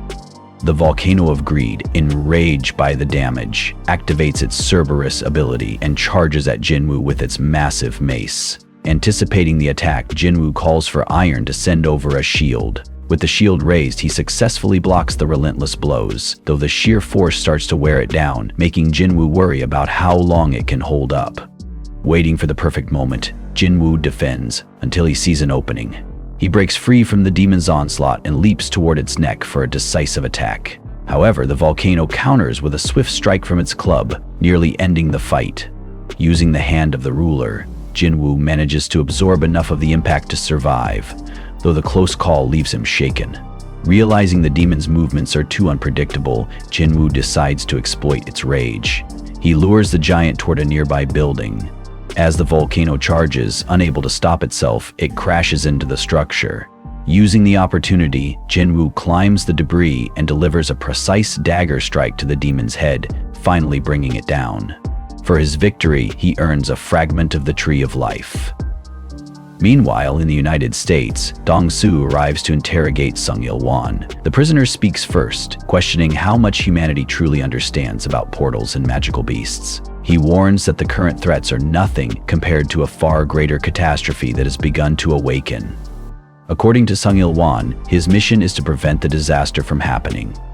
Ignoring the warnings, Dong-soo presses Sung-il-won for personal information, asking if he remembers his family. The prisoner confirms that one of his children is named Jinwoo. This revelation fuels Dong-soo's determination, vowing to meet Jinwoo again under dark circumstances. Back in the demon castle, Jinwoo advances through the upper floors with his shadow army. Along the way, he eliminates Matus, the soul guide, adding another victory to his growing list. News spreads about a fight between Sung-il-won and Dong-soo. The area is left in ruins, showing the power of two S-rank hunters. Witnesses say Dong-soo was defeated in seconds. Reaching the 75th floor, Jinwoo finds himself out of food. Despite his frustration, he reflects on the valuable loot he's gathered. From the 50th floor boss, he gained a powerful earring. From a skeleton enemy, he acquired a necklace. He also obtained the Mirror of Greed, a useful tool for enhancing his spectral mages. Lastly, he found a mysterious key, though its purpose remains unknown. Jinwoo's main goal remains clear, collecting the 3 fragments of the Tree of Life to save his mother. He already has 2, the first from defeating the Volcano of Greed, and the second, Water, from the Echo Forest, earned by defeating Menace. With only 1 fragment left, Jinwoo prepares to continue his journey, determined to complete his mission no matter the obstacles ahead. After stepping through the shimmering portal, Jinwoo checked his inventory. 2 out of 3 materials needed for the Elixir of Life were secured. All that remained was the purified blood of the Demon King. Sounds easy, right? Wrong. To get his hands on that, Jinwoo knew he had to be fully prepared, mentally, physically, and inventory-wise. Thanks to his grueling expedition through the Demon Castle, Jinwoo had leveled up several times. But officially, he was still stuck as an E-rank hunter, which meant he couldn't take on higher-level missions. Frustrated by this limitation, Jinwoo decided it was time to reassess his rank. The next day, at the Hunters Association headquarters, Hyun Kitchell, a cheerful and slightly nosy staff member, eagerly watched the candidates. He loved guessing their ranks before assessments began. Spotting a man in a flashy purple shirt, Kitchell thought, "This guy's probably a solid C rank." Then his gaze shifted to Jinwoo. With his casual appearance and calm demeanor, Jinwoo looked like just another E-rank hunter. Nothing special, Kitchell thought, until the evaluation began. When Jinwoo's turn came, he calmly approached the black orb used for assessments. As soon as he placed his hand on it, the orb flashed, blinked, and error. The employee in charge frowned, muttered something about glitches, and tried again. Same result, error. This wasn't a simple malfunction. Something big was happening. The director, alerted by the commotion, rushed in to see what was going on. One look at the error message, and his jaw dropped. The orb wasn't broken. It simply couldn't measure Jinwoo's magical power. Why? Because it was too high. Jinwoo had surpassed the limits of the machine. The room went silent. Everyone stared in disbelief. The director declared that Jinwoo was one of the most powerful hunters in the country, a rank only 10 others had ever achieved. Jinwoo, ever the cool-headed guy, simply nodded as if this kind of thing happened to him every Tuesday. Earlier, Choi had casually asked about the flying ant research. Jinchul explained that the team was analyzing and comparing the structure and magical power of old and new specimens. Fancy words, but the bottom line? Results would take time. Switching topics, Choi brought up the Red Portal raid. Apparently, the White Tiger Guild let an outsider join, and that outsider even defeated the boss. Naturally, Choi wanted details. Jinchul admitted he'd been present but had left before the final moments, so he didn't have much to share. Disappointed, Choi shook his head. Before he could say more, he noticed unusual noise from the hall. Jinchul guessed it was just someone being assessed, but decided to take a look. Choi, intrigued, followed. The scene they walked into was chaotic. A hunter had just broken the assessment machine. It couldn't read his magical power. The director, trying to calm things down, told the hunter to return in 3 days for another attempt. From the sidelines, Kitchell watched, thinking, An called it perfectly. Then, Master Choi Jong-in entered the hall, immediately commanding attention. Jinwoo recognized him as the supreme hunter of fire magic. Choi, meanwhile, observed Jinwoo's overwhelming mana and realized he was the source of the uproar. A guild representative approached Jinwoo, hoping to discuss recruitment, but Jinwoo didn't even glance their way. He walked out as if nothing had happened. Choi, a little embarrassed, asked Jinchul if Jinwoo knew who he was. Jinchul confirmed he did. Choi sighed, wondering if he was losing his touch. Before they could leave, Beck, the White Tiger Guild president, arrived, clearly in a rush. Choi quickly pieced it together. Jinwoo must have been the one who cleared the red portal. Beck's reaction said it all. That evening, Jinwoo visited his mother at the hospital. Sitting by her side, he softly asked her to hold on a little longer. As he stepped out of her room, Jinchul was waiting. The manager admitted Jinwoo had completely shifted his perspective. The surveillance team's job was to monitor hunters, but Jinwoo was beyond anything they'd handled before. Unmoved, Jinwoo asked if they were treating him like a criminal. Jinchul clarified it was just protocol, but even they struggled to handle rank S hunters. Before Jinwoo could leave, Jinchul mentioned someone wanted to meet him. Emerging from the shadows, Go-gun-hee, the Hunters Association president, greeted Jinwoo warmly and congratulated him on becoming an S-rank hunter. He explained that when the machine failed to assess someone, it could only mean one thing: they had reached the highest level. Gundy didn't waste time. The association couldn't compete with the big guilds in wealth or fame, but they needed someone like Jinwoo to maintain balance. The 5 major guilds were always at odds, and Jinwoo could shift the scales in their favor. Gun-hee shared that he was once Korea's first S-rank hunter. Despite being over 80, he still looked like he could wrestle a bear. He offered Jinwoo stability and influence, promising it would be a life-changing decision. Jinwoo thought for a moment but declined. He wasn't interested in politics or stability. His place was in the dungeon, fighting magical beasts. Gunny respected his choice but felt a pang of regret. If he were younger, he'd have loved to fight alongside someone like Jinwoo. With a nod, he let the hunter go. Jinwoo, ever focused on his family, headed home. His sister was waiting, and that was what mattered most. After Jinwoo left, Go Gun-hee sat in silence, the weight of the encounter lingering. He dismissed the rest of his schedule, feeling an unsettling tension that even years of experience couldn't shake. Meanwhile, Jinwoo walked home, lost in thought. The Hunter Association's focus on low-level dungeons wasn't going to help him. He needed more than that. He needed power. His mother's life depended on it, and every step he took now was aimed at saving her. The next morning, Dong-soo woke up in a hospital bed, his body throbbing with pain. The humiliation of his defeat burned more than his injuries. He could still see Jinwoo's cold gaze, feel the weight of his foot pressing down as he delivered a stark warning.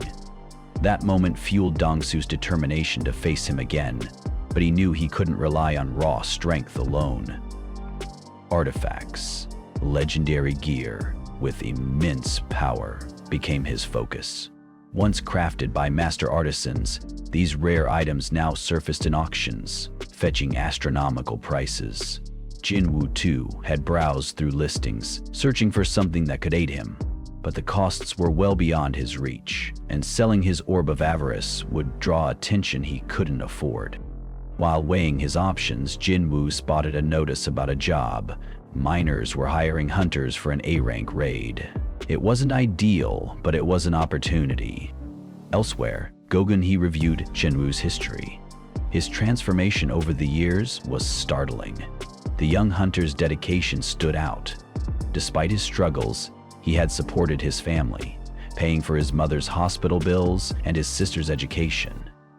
It was clear this wasn't someone chasing fame or fortune, but someone with a singular, personal goal. At the mining site, Jinwoo joined a team of laborers and hunters. The leaders sized him up, noting his lack of experience. This was grunt work, mining mana crystals and cleaning up after battles.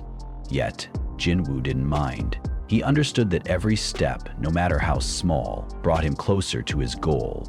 Inside the dungeon, chaos reigned. A roar shook the cave as Chai Jong-in, the attack team leader, effortlessly conjured a massive fireball that wiped out giant monsters in an instant. "Tanks, your turn," he called. The shield hunters moved swiftly, forming a protective barrier that even enemy fire couldn't break. With the immediate threats neutralized, the team pressed deeper into the dungeon. Jinwoo overhears that the attack team is leaving, which means everything in the dungeon has been cleared, except for the boss. Yesterday, when he met Chio-jan, Jinwoo already knew the guy was strong, but clearing an A-rank dungeon without breaking a sweat? That's just next level. Meanwhile, Cha Hae-in, the second in command of the Hunters Guild and 9th rank in Korea, walks by the miners. As she passes, she senses something strange in the air and even wonders if President Go is nearby. With the attack team done, it's finally time for the miners and collectors to do their part. Inside, Jinwoo's attention is on a strong magical signal coming from the depths of the cave, most likely from the dungeon's boss. This creature feels stronger than Vulcan and Midas from the Demon Castle, which makes Jinwoo want to head down there right away and test his strength against it. Around him, a group of miners laughs at an E-rank newbie who joined the team. Jinwoo realizes that low-level hunters always get treated this way. Then, a guy bumps into him and acts like he's about to fight. But as soon as Jinwoo shows his mana-filled eyes, the guy backs off, scared. As Jinwoo mines, some workers notice how strong he is for someone at such a low rank. But they don't mind. It's a blessing for the mining team. Later, it's lunchtime, and with everyone taking a break, Jinwoo decides it's the perfect time to sneak toward the boss chamber. He knows if he defeats the boss, the portal will close, and the guild will take a big hit. But he's not going to pass up the chance to take a few hits at the monster first. Just as he's about to move, Cha Hae-in shows up, holding a cloth to her nose and asking, "What are you doing here?" Jinwoo claimed he had gotten lost and ended up in the boss chamber by accident. Cha Ha, not impressed, told him to leave. She explained that this was the boss's chamber and one wrong move could put everyone in danger. As he stood there, Jinwoo realized the rumors about Chaha were true. She had snuck up on him without him noticing. Then something strange happened. Jinwoo turned around and Chaha blinked. Hadn't he been holding a gun a moment ago?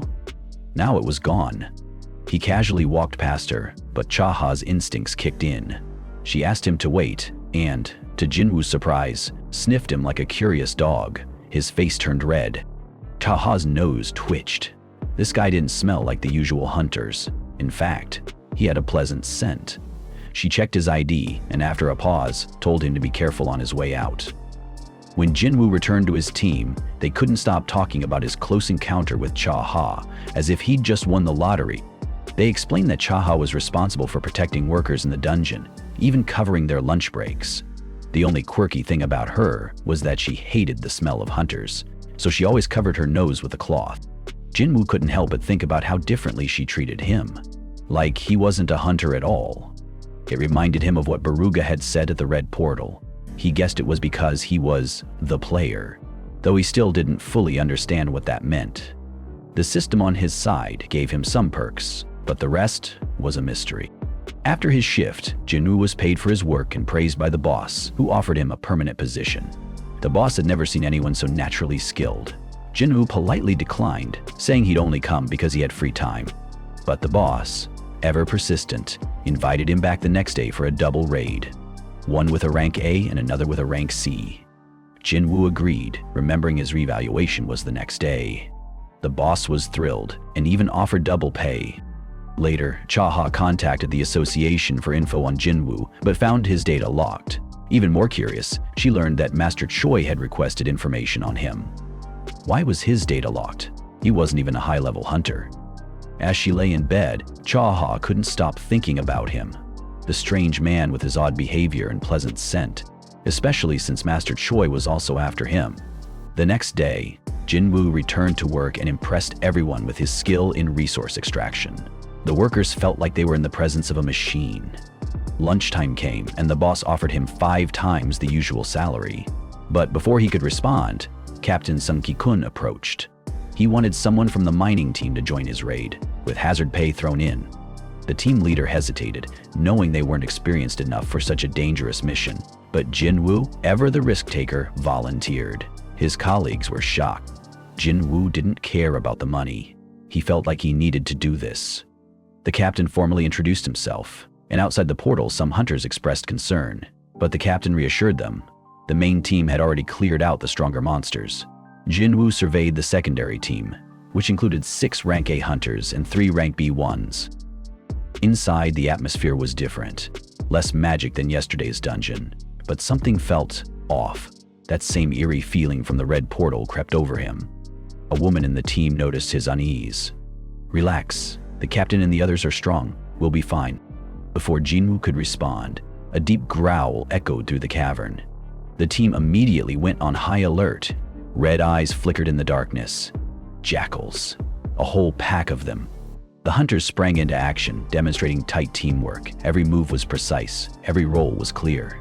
They weren't just strong, they were professionals. The jackals never stood a chance. After the fight, though, something didn't add up. Jackals? In a rank A dungeon? One of the hunters muttered. "They're C-rank monsters. They wouldn't normally survive here." Jinwoo squinted at the jackals. Wait a minute. Were those collars? For a brief second, he imagined some guy raising them like hunting dogs, training them to fetch adventurers' limbs like prized bones. Before he could process the absurdity, heavy footsteps echoed through the cavern. A group of massive orcs emerged, each one looking more pissed off than the last. Their leader didn't bother with pleasantries. He hurled his spear straight at the captain, the sheer force behind it causing the shield to crack like cheap plastic. The team's tank jumped into action, trying to provoke the orcs to focus on him. Bad idea. These weren't your standard dungeon mobs. Instead of charging head-on, they split off and targeted the back line. A mage hurled a fireball to repel them, but the flames barely left a mark. High magic resistance. Just great. A witch managed to bind one of them with a spell, but it was so strong it broke free in seconds. Meanwhile, another mage summoned 2 flame warriors to fight alongside them, a spell that drained a massive chunk of mana. Unfortunately, the summoned warriors weren't doing much. The fighter of the group tried some hand-to-hand combat, only to get swatted into a wall like a rag doll. The healer rushed in to help, but she was already overwhelmed. The captain, realizing they were getting outclassed, ordered the team to split into smaller groups to avoid being completely wiped out. Just one of these orcs was a match for an A-rank hunter, meaning the B-rank members had no chance. Predictably, one of the lower-ranked hunters had his arm torn off. The witch intervened just in time to stop the orc from finishing the job, giving the healer a chance to work. But before she could finish, an even bigger orc loomed behind her, ready to strike. Then, out of nowhere, the beast collapsed. No one saw what happened, but something had sliced its tendons clean through. As the fight continued, the orcs got slower, their movements stiff and uncoordinated. Jinwoo wasn't officially part of this raid, but he wasn't about to watch these people die. He moved like a shadow, weakening the orcs without drawing attention to himself. With the balance shifting, the team managed to turn the tide and win. As they caught their breath, the healer turned to the captain. "Did anyone else notice something weird during that fight?" The captain frowned. "Yeah, Gina, was that you?" The witch scoffed. "If I had that kind of skill, do you think I'd be stuck casting support spells?" No one could figure out who had intervened, but the witch's gaze lingered on Jinwoo. She knew, she just chose to keep it to herself. The group debated their next move. This dungeon was far more dangerous than expected. Jinwoo fully expected the captain to push forward out of sheer stubbornness. So when Ki-hoon called for a retreat, everyone sighed in relief. But nothing was ever that easy. As they reached the portal, a barrier blocked their exit. The witch examined it and grimaced. "I can undo this," she said, "but it'll take time." That was when everyone felt it, a suffocating wave of magical pressure, thick and oppressive, pressing down on their lungs. Even the B-ranks noticed it. Jinwoo's stomach twisted. Why hadn't they sensed this from outside the portal? Then, things got worse. Some hunters started bleeding spontaneously. The cursed energy seeped into their bodies, attacking them from within. Before they could react, a deep, guttural growl echoed through the cavern. 50 fully armed orcs stood at the ready, their glowing eyes locked onto the humans. The captain, realizing a direct fight would be suicide, tried the smart approach. He stepped forward and attempted diplomacy. The orc leader approached, letting out a guttural laugh before speaking in an ancient tongue. Then his head started spinning like an exorcist nightmare, his eye glowing ominously.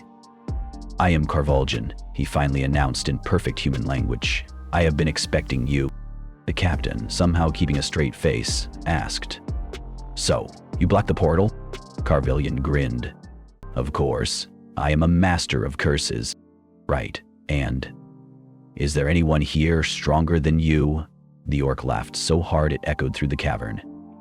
"Stronger? Foolish human. No one surpasses me." Jinwoo had heard that before, usually from guys who died 5 minutes later. The orc chief gives the humans a choice.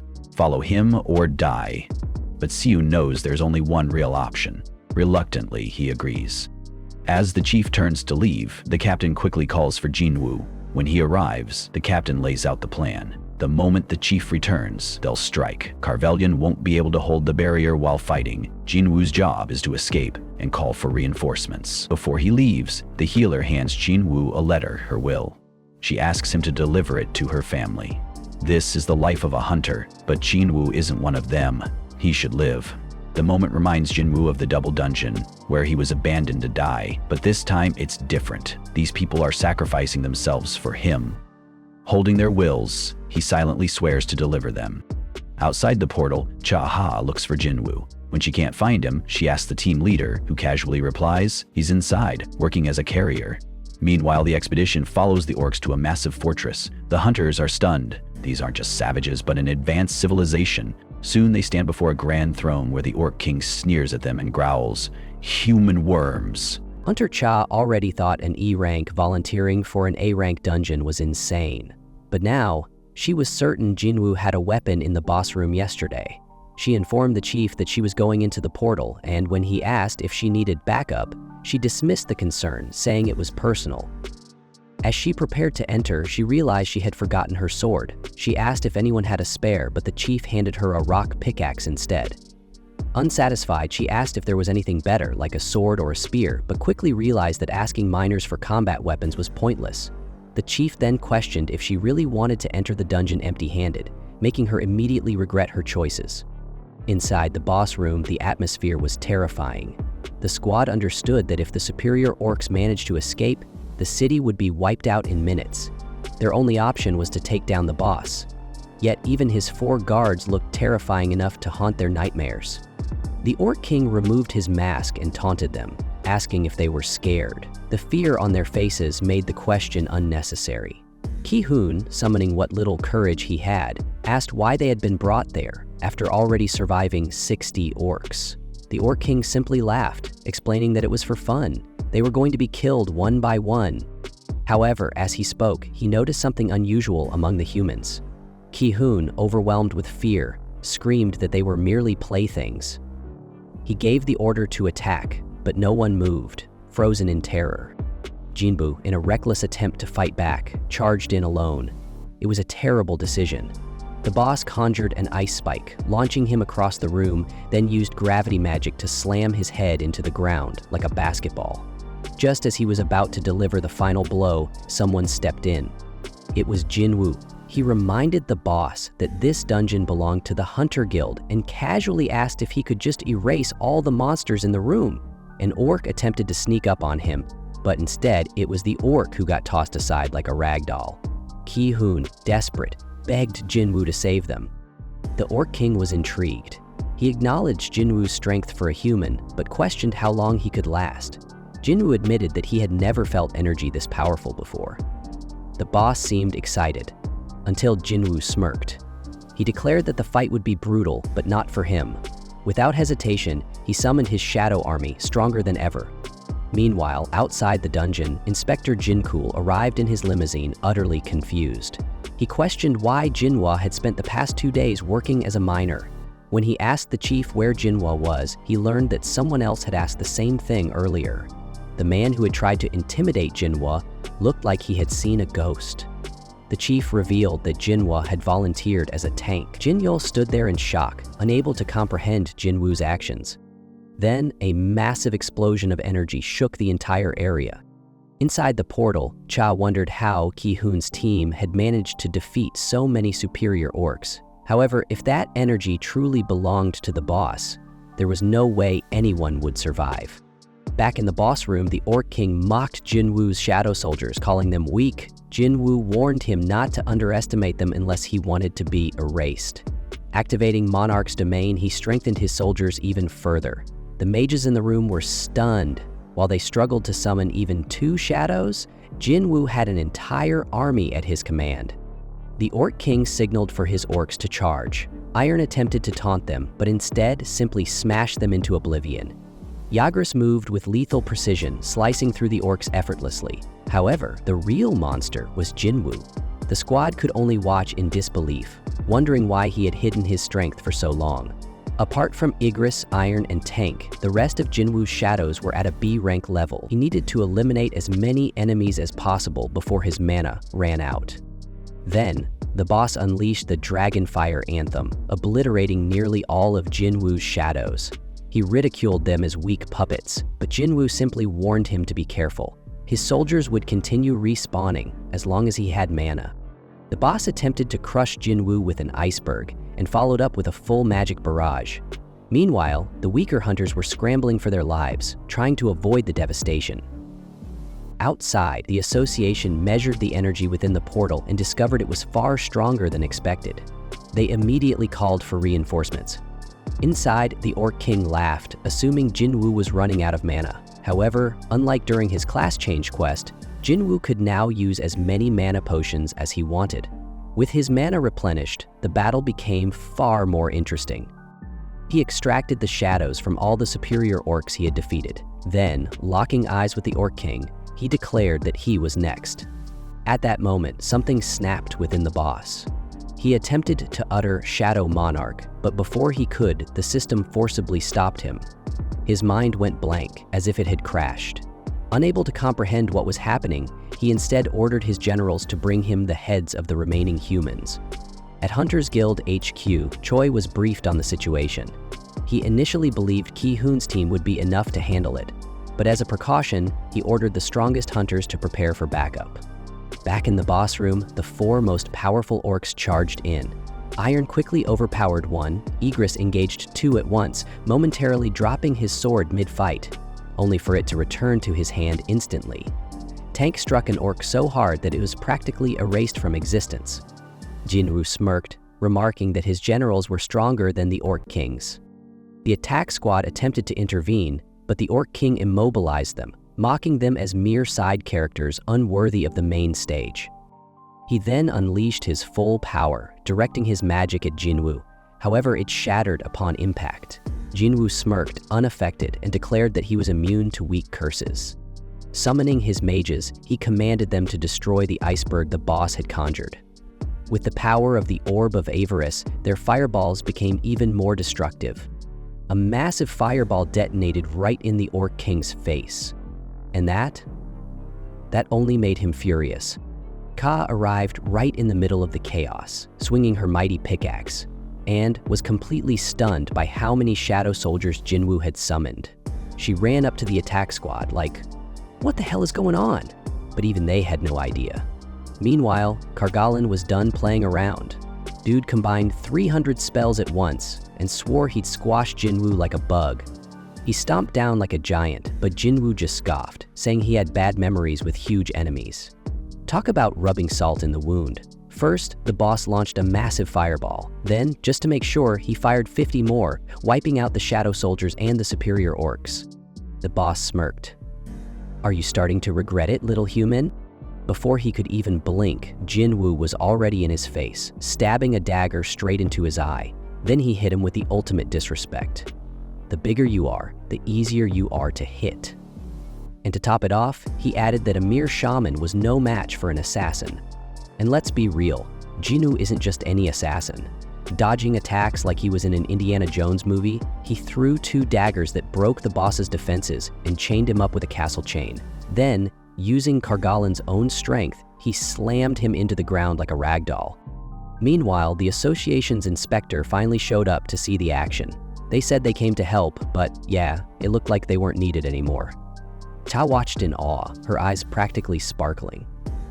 "This is the power of an elite hunter, not some rank E scrub," she muttered. Then she asked, "Who even is this guy?" But even Chinchul had no answer. Jinwoo just smirked. Once a mage loses his guardians, he's finished. Right on cue, the Orc King started panicking, screaming that there was no way he could lose in this body. In desperation, he started throwing his own soldiers around. But then, bam! He got slammed faceless into the ground. Game over. The last thing he saw was his former general driving a sword into his chest.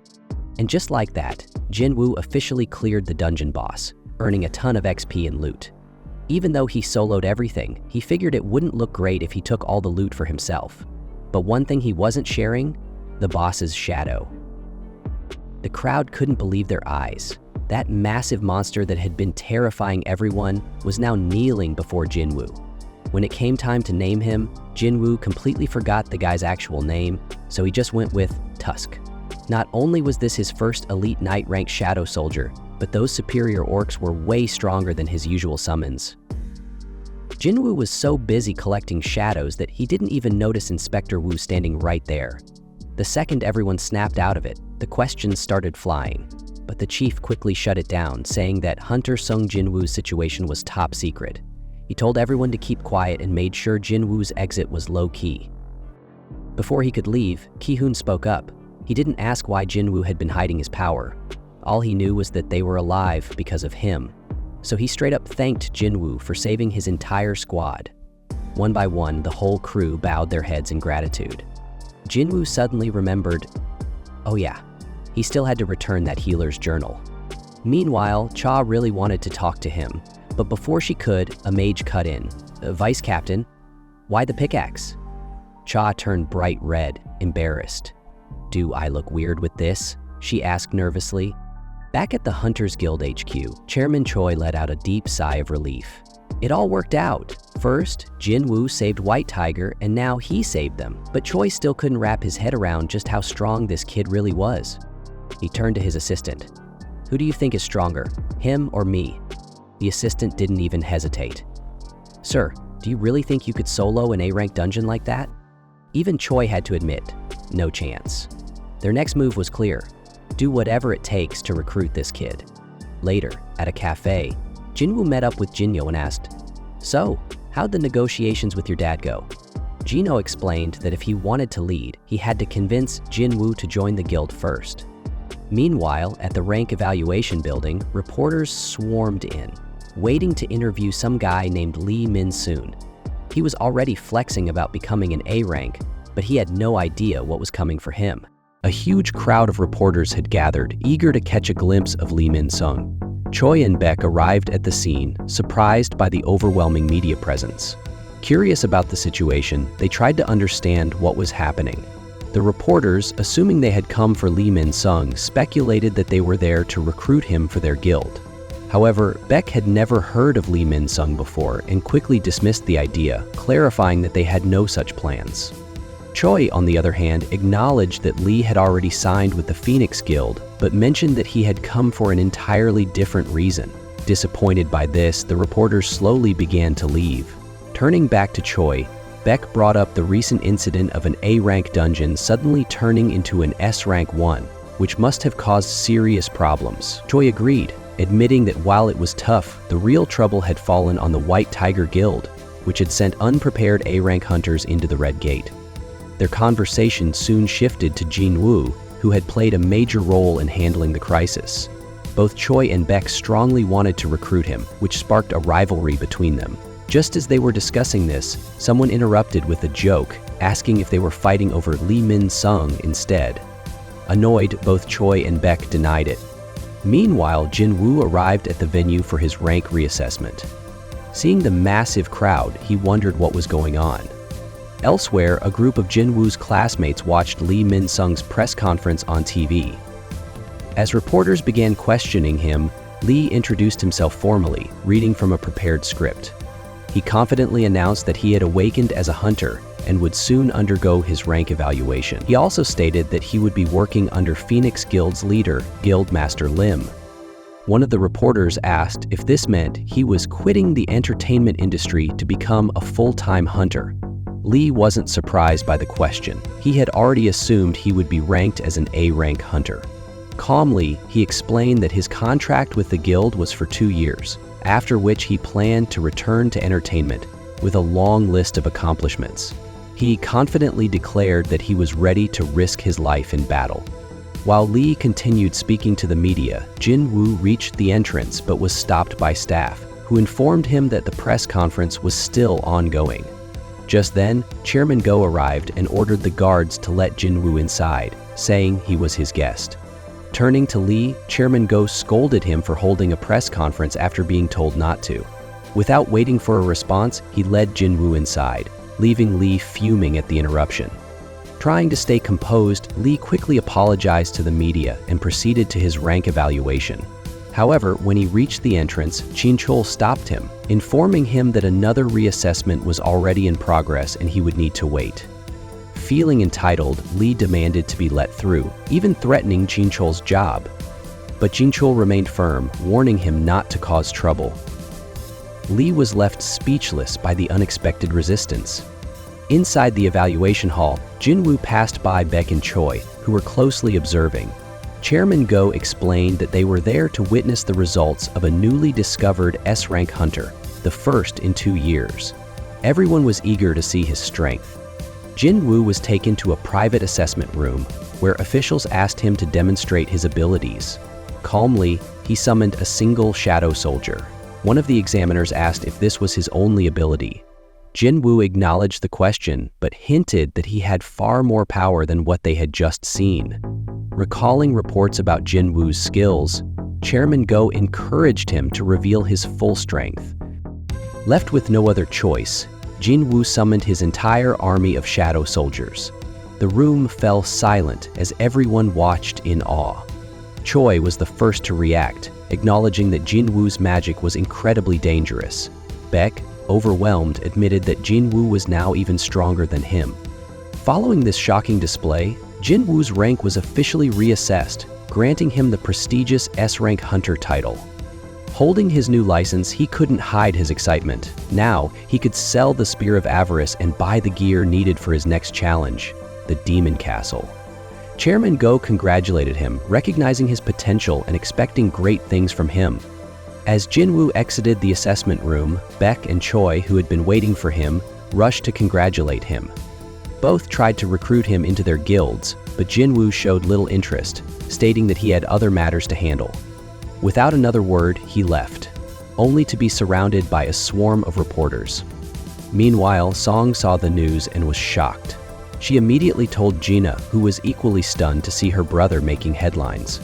Others also watched in disbelief as the media announced that Jinwoo had become the 10th S-rank hunter. Across the city, even the mining team members were speechless.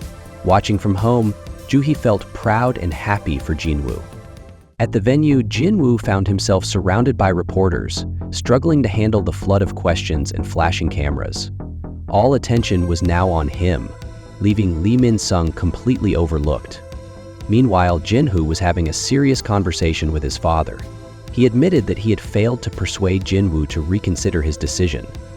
Thinking back to their talk, Jinwoo recalled how Jinwoo had firmly stated that he wanted to grow stronger on his own, believing that joining a guild at this point would only slow him down. Instead of joining an organization, Jinwoo had invited Jinwoo to come along on his journey. Jinwoo's father was unhappy with this choice. He reminded his son of the duties he had been given and criticized him for abandoning his responsibilities, including an important project with his brother. He questioned whether Jinwoo was making the right decision. After a brief moment of doubt, Jinyo confidently reaffirmed his choice to follow Jinwoo, even if it meant disappointing his father. Realizing that Jinyo had made up his mind, his father accepted the decision but warned him that he would now have to take full responsibility for the path he had chosen. Back at the chaotic press scene, Baek and Chua once again offered to escort Jinwoo home safely. However, Jinwoo declined. Without saying much, he vanished into the shadows, covering his face as he left. Chua was left in shock, while Baek, struggling to process Jinwoo's speed, realized that Jinwoo's abilities had far surpassed what anyone had imagined. Later, Jinwoo visited the hunter auction to buy equipment. He specifically needed something to protect himself from fire, as the dungeon he was about to enter had extreme heat. A seller showed him a cloak and a ring, but when Jinwoo asked for the price, he was shocked by how expensive they were. Hoping for a discount, he asked if the price could be lowered. The seller refused, but jokingly offered a challenge. If Jinwoo could break a reinforced magic glass, he could take any item for free. The seller confidently claimed that even an A-rank hunter couldn't break it. Jinwoo, ready to accept the challenge, started gathering his strength.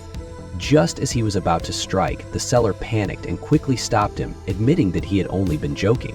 Realizing this, Jinwoo paused and asked to see other items instead. As Jinwoo walks away, the seller notices something shocking. The supposedly unbreakable glass has shattered, even though Jinwoo never touched it. Jinwoo examines a dagger, but finds its price ridiculously high. Curious, he shows the seller his own dagger and asks how much it would be worth. The seller estimates it at no less than 100 million, leaving Jinwoo speechless. He originally bought it for just 2.8 million gold coins. This makes him realize that the items from the system store are far more valuable in the real world. With this knowledge, he decides not to sell the Spear of Avarice after all.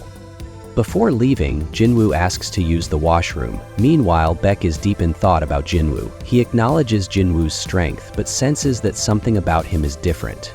He wonders if Jinwoo is a special kind of hunter who keeps growing stronger. Back home, Jinna looks out the window and is relieved that no reporters are around. She happily announces that she can finally go to school. Jinwoo asks what's wrong, and she blames him, saying that if he wants to be on TV, that's fine, but he shouldn't drag her into it. Jinwoo laughs and casually mentions he'll be gone for a week, starting tomorrow. Curious, Jinna asks why. Just then, Jinwoo arrives, and Gina asks if he's Jinwoo's friend. Jinwoo proudly calls himself Jinwoo's right-hand man. Seizing the moment, Jinwoo grabs Jinwoo and tells Jinwoo that Jinwoo will be working with him for the next week. Jinwoo is caught off guard and protests, saying they never discussed this. but Jinwoo grips him tightly, signaling him to go along with it. Jinwoo hesitantly agrees, claiming they're on an important mission. Later that night, after Jinwoo and Jinna fall asleep, Jinwoo summons his shadow soldiers to guard his sister. As he counts them, he realizes one is missing. The soldiers remind him that he accidentally destroyed one earlier. Shrugging it off, Jinwoo says the remaining 3 are strong enough. He assigns one specifically to protect Jinna. Jinwoo then moves to the rooftop and summons his entire shadow army, ordering them to patrol the area. Watching them, he wonders if he is starting to help society in his own way. Meanwhile, in another part of the city, a flying ant monster approaches. The next day, Jinwoo and Jinyo set off on their journey. Jinwoo scolds Jinyo for running away from home, but Jinyo insists it was his own choice. Curious, Jinyo asks why Jinwoo is heading to Donggun Tower, mentioning that he said he'd be away for a week. Jinwoo reveals that he's going there to train. Jinwoo simply replies that he must get even stronger. Hearing this, Jinho drops him off and leaves him to his mission. Jinwoo puts on his water-based ring and wind-based cape, preparing to enter the demon castle. A system message appears, instructing him to collect demon souls, including the soul of the demon monarch, Baran. The reward is a shadow exchange runestone. Excited, Jinwoo thinks to himself that this means a great reward awaits. He teleports to the 76th floor where he last left off. Meanwhile, at home, Jinyo's mother talks to his father, expressing surprise that Jinyo left. She asks if he feels lonely now.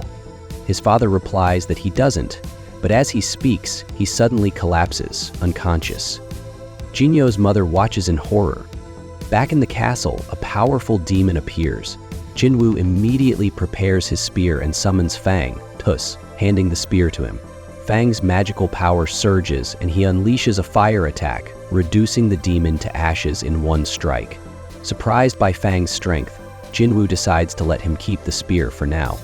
In another scene, Jinho's mother tells his father that Jinho came to visit, but she reassured him that he only fainted from overwork. However, Jinho's father remembers the doctor's words. He has entered an eternal slumber and may never wake up. The doctor explains that people with low magic resistance who are exposed to magic for too long can develop this condition. He asks if any relatives are hunters. Jinho's father replies that his son is a hunter, but the doctor says they are not yet certain if that's the cause. Reflecting on this, Jinho's father wonders if, in a world full of magic, his complete lack of resistance means he is no longer fit for this world. Meanwhile, some hunters are patrolling when a giant ant monster suddenly appears, watching them closely. Jinwoo, now deeper in the demon castle, has defeated many demons and leveled up. He split his shadow soldiers into 6 teams and assigned them different tasks. Each team operates separately to wipe out all enemies, and once an entry permit is found, they report back to him. He knows he can't collect other items this way, but his progress is much faster. However, after 2 days on the 80th floor, something is wrong. His MP is dropping fast, meaning his soldiers are being wiped out. Realizing that his High Orc Team A is under attack, he teleports to their location, only to find that Team B has also suffered losses. The enemy is clearly strong, but something doesn't add up. Fang's team was with Team A, so how did Team B get attacked, even though they were far away? This suggests the enemy is avoiding Fang and targeting weaker teams instead. That means they are not only strong, but also intelligent. As Jinwoo analyzes the situation, the scene shifts to a group of demons attacking his bear-like team, quickly overwhelming them. Using his stealth skill, Jinwoo observes the battle. Seeing the demon's strength, he decides it's time to intervene. One demon lunges at him, but Jinwoo swiftly dodges, spins, and kicks it away. Drawing his dagger, he eliminates multiple demons, gaining more levels. He muses to himself, he always wondered if magic beasts felt fear. Now he knows they do. Jinwoo was engaged in a fierce battle with the demon leader. Just as he was about to land the finishing blow, he suddenly heard a desperate plea. A girl's voice called out, surrendering and begging for her life. This shocked Jinwoo, as demons typically could not speak. Intrigued, he removed the demon's mask, revealing an elf-like female demon. She pleaded for forgiveness, but Jinwoo, unimpressed, pointed out the contradiction in her actions, attacking them first and now begging for mercy. He reminded her that he had already slain her allies. The girl explained that as their leader, the other demons had wanted her to survive. As Jinwoo turned to leave, she seized the opportunity to attack him from behind. However, Tusk intervened before she could land a hit. Realizing she was outmatched, she begged once again for her life. Jinwoo questioned her about the permit needed to proceed to the next floor, and she revealed that her family possessed it. She promised to hand it over in exchange for their safety, and claimed to have knowledge of permits for other floors as well. Jinwoo, skeptical of her sincerity, demanded to know if he could trust her. Terrified, she assured him that he could. Seeing her fear, Jinwoo agreed to spare her in exchange for the permit. Meanwhile, on a distant island, a terrifying ant queen left a trail of destruction. She had devoured countless people, and once satisfied, flew away, leaving behind a devastated landscape. Back in the demon castle, Jinwoo asked the demon girl for her name. She introduced herself as Esil from the Rade family. Curious about her nature, Jinwoo inquired whether she ever heard a voice compelling her to kill humans. Esil hesitated before admitting that while it was not a literal voice, there was something that urged them to protect the area. When Jinwoo asked how long she had been hearing it, she explained that it had been present since her arrival. Surprised by her choice of words, Jinwoo pressed further, questioning where she had been before. Esil revealed that she once lived in the demon realm. Before she could explain further, her body suddenly stiffened as if controlled by an unknown force. Struggling, she managed to reveal that they had been preparing for war. When Jinwoo asked who the enemy was, her voice became strained as she whispered about a powerful force that required the entire demon world to unite. Before she could say more, she collapsed from exhaustion. Jinwoo realized that the system was actively preventing her from revealing any further information. At Hunter headquarters, an emergency meeting was held regarding the Ant Queen's devastation. Reports confirmed that she had killed 294 civilians and several hunters, including C-rank and B-rank individuals. A powerful A-rank hunter had eventually been deployed to eliminate the threat, confirming that at least an A-rank hunter was required to deal with these creatures. The association chairman warned that their island was only 120 kilometers from Jeju Island. If the ants learned to fly, their first target would be the southern coastline. The urgency of the situation led to an immediate decision to contact Japan, as they faced the same threat. The fourth raid operation on Jeju Island was then announced. Back in the demon castle, Jinwoo and Esil finally arrived at her family's stronghold. The moment they stepped inside, Isil's father, the Demon King, sensed Jinwoo's hidden army.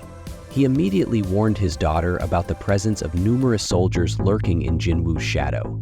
Jinwoo was impressed by the Demon King's keen perception. The castle guards, believing Jinwoo to be a threat, drew their weapons, assuming he intended to capture Esil and take over the castle. However, Jinwoo quickly clarified that he had made a deal with Esil. If they provided him with the entry permit for the 86th floor, he would not harm anyone. The Demon King, knowing of Jinwoo's victories against powerful enemies like Vulcan and Metus, understood that resisting was futile. Reluctantly, he handed over the 86th floor permit and ordered Jinwoo to leave. Before departing, Jinwoo made it clear that he intended to take something else. The Demon King grew enraged, assuming Jinwoo meant his daughter. However, Jinwoo clarified that he simply wanted Esil to accompany him, as she possessed knowledge about all the floor permits. The Demon King, still wary, demanded reassurance of her safety. Jinwoo confidently promised that no harm would come to her. Meanwhile, at Hunter headquarters, researchers began dissecting the Ant Queen's body for analysis. The Guildmaster observed closely, assessing the threat these creatures posed. Back in the Demon Castle, Jinwoo had conquered most of the floors and had now reached the 89th level. His shadow soldiers, Igris and Tank, had grown significantly stronger, rivaling S-rank and A-rank hunters. Esil, preparing for the upcoming challenges, examined various items and gifts, hoping to use them as bargaining tools for the 90th floor. She suggested bringing alcohol to negotiate with the demons there. Jinwoo dismissed the idea, asserting that strength determined respect in the demon castle. He reasoned that if he had been weak, the demons would never have handed over the permits or negotiated in the first place. If necessary, he would simply take over by force. Curious about his intentions, Esil questioned why he had spared her family when he could have simply killed them. Jinwoo smirked and revealed that it was because he liked her. Essel, caught off guard, blushed heavily. Jinwoo, however, found her personality somewhat peculiar, but admitted to himself that he got along well with people like her. Concerned about the dangers ahead, Jinwoo advised Essel to return home. However, she refused, wanting to witness his strength firsthand and see him grow even stronger. Determined to prove herself, she insisted on accompanying him. Jinwoo accepted her decision, and as they reached the 90th floor, they encountered an increasing number of powerful beasts. The battle intensified, but Jinwoo dispatched them with ease. Meanwhile, we see Choi Jung-in meets Cha-hae and gives her information about the Jeju Island raid. He tells her that all S-rank hunters must participate. Cha-hae realizes that this means Sung Jinwoo will also be going. Choi Jung-in confirms it. He explains that their goal is to eliminate all the ants on Jeju Island. He also mentions that they have a meeting with top-tier hunter guilds later that day. Meanwhile, Jinwoo reaches the 100th floor. A massive dragon appears, carrying Baran, the demon monarch. Baran is extremely powerful. Jinwoo senses Baran's overwhelming aura. Even Essel can feel it. Jinwoo begins to doubt whether he can defeat him. Baran is even more dangerous because he rides a wyvern named Kaiseline. Jinwoo realizes that Baran can control both demons and dragons. Baran summons multiple portals. Demons emerge from them and surround Jinwoo and Essel. Essel becomes terrified. The demons charge forward. Jinwoo activates his monarch's domain and summons his shadow soldiers. A fierce battle begins. Essel is shocked by Jinwoo's power. She realizes he is much stronger than she imagined. However, she is conflicted. She is a demon, and Baran is the demon king. She wonders if she should side with her king or with Jinwoo, an outsider. According to the rules, she should kill Jinwoo. Baran has a terrifying ability. He can release lightning from his mouth, creating an electrical storm. It causes massive damage to the shadow soldiers. A bolt of lightning is about to hit Essel. Jinwoo shields her with his cape. He realizes that this lightning is extremely powerful. If he gets hit again, he will lose all his mana.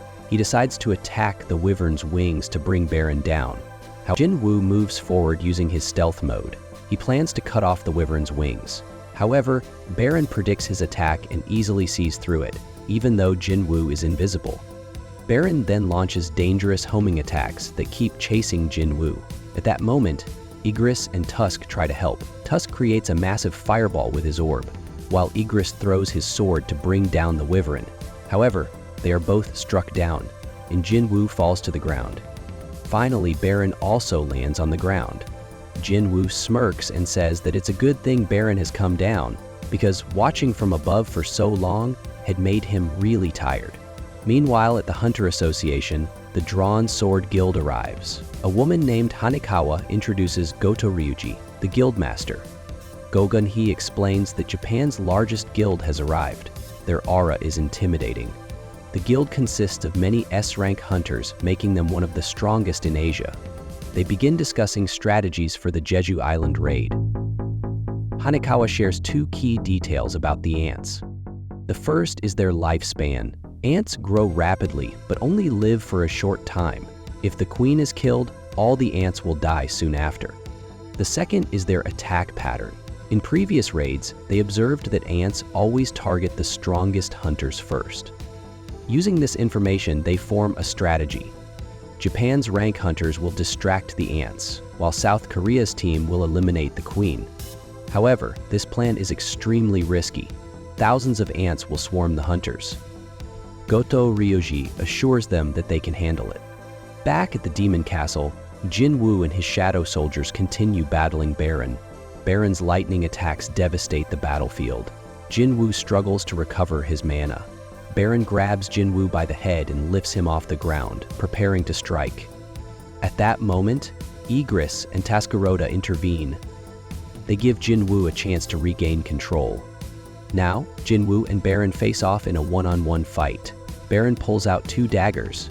The battle becomes intense. Jinwoo's daggers are knocked away. He is forced to block with his bare hands. Baran unleashes another lightning attack. However, Essel throws her spear at Baran, distracting him. Jinwoo seizes the opportunity to use ruler's authority. He He gathers all his strength and rips off Baran's arms. Then he lands a devastating punch that destroys Baran's face. A massive explosion of energy follows. Jinwoo has finally defeated Baran. He receives a notification allowing him to extract Baran's soul. However, Jinwoo is completely exhausted. After fighting through so many floors, he collapses from fatigue. Before leaving, he tells Essel to go home and inform her father that the Radir family now rules the Demon Castle. Essel gets emotional and corrects him, saying it's pronounced Ro, not Radir. With that, the episode concludes. If you enjoyed this episode, don't forget to like, subscribe, and turn on notifications. See you in the next one.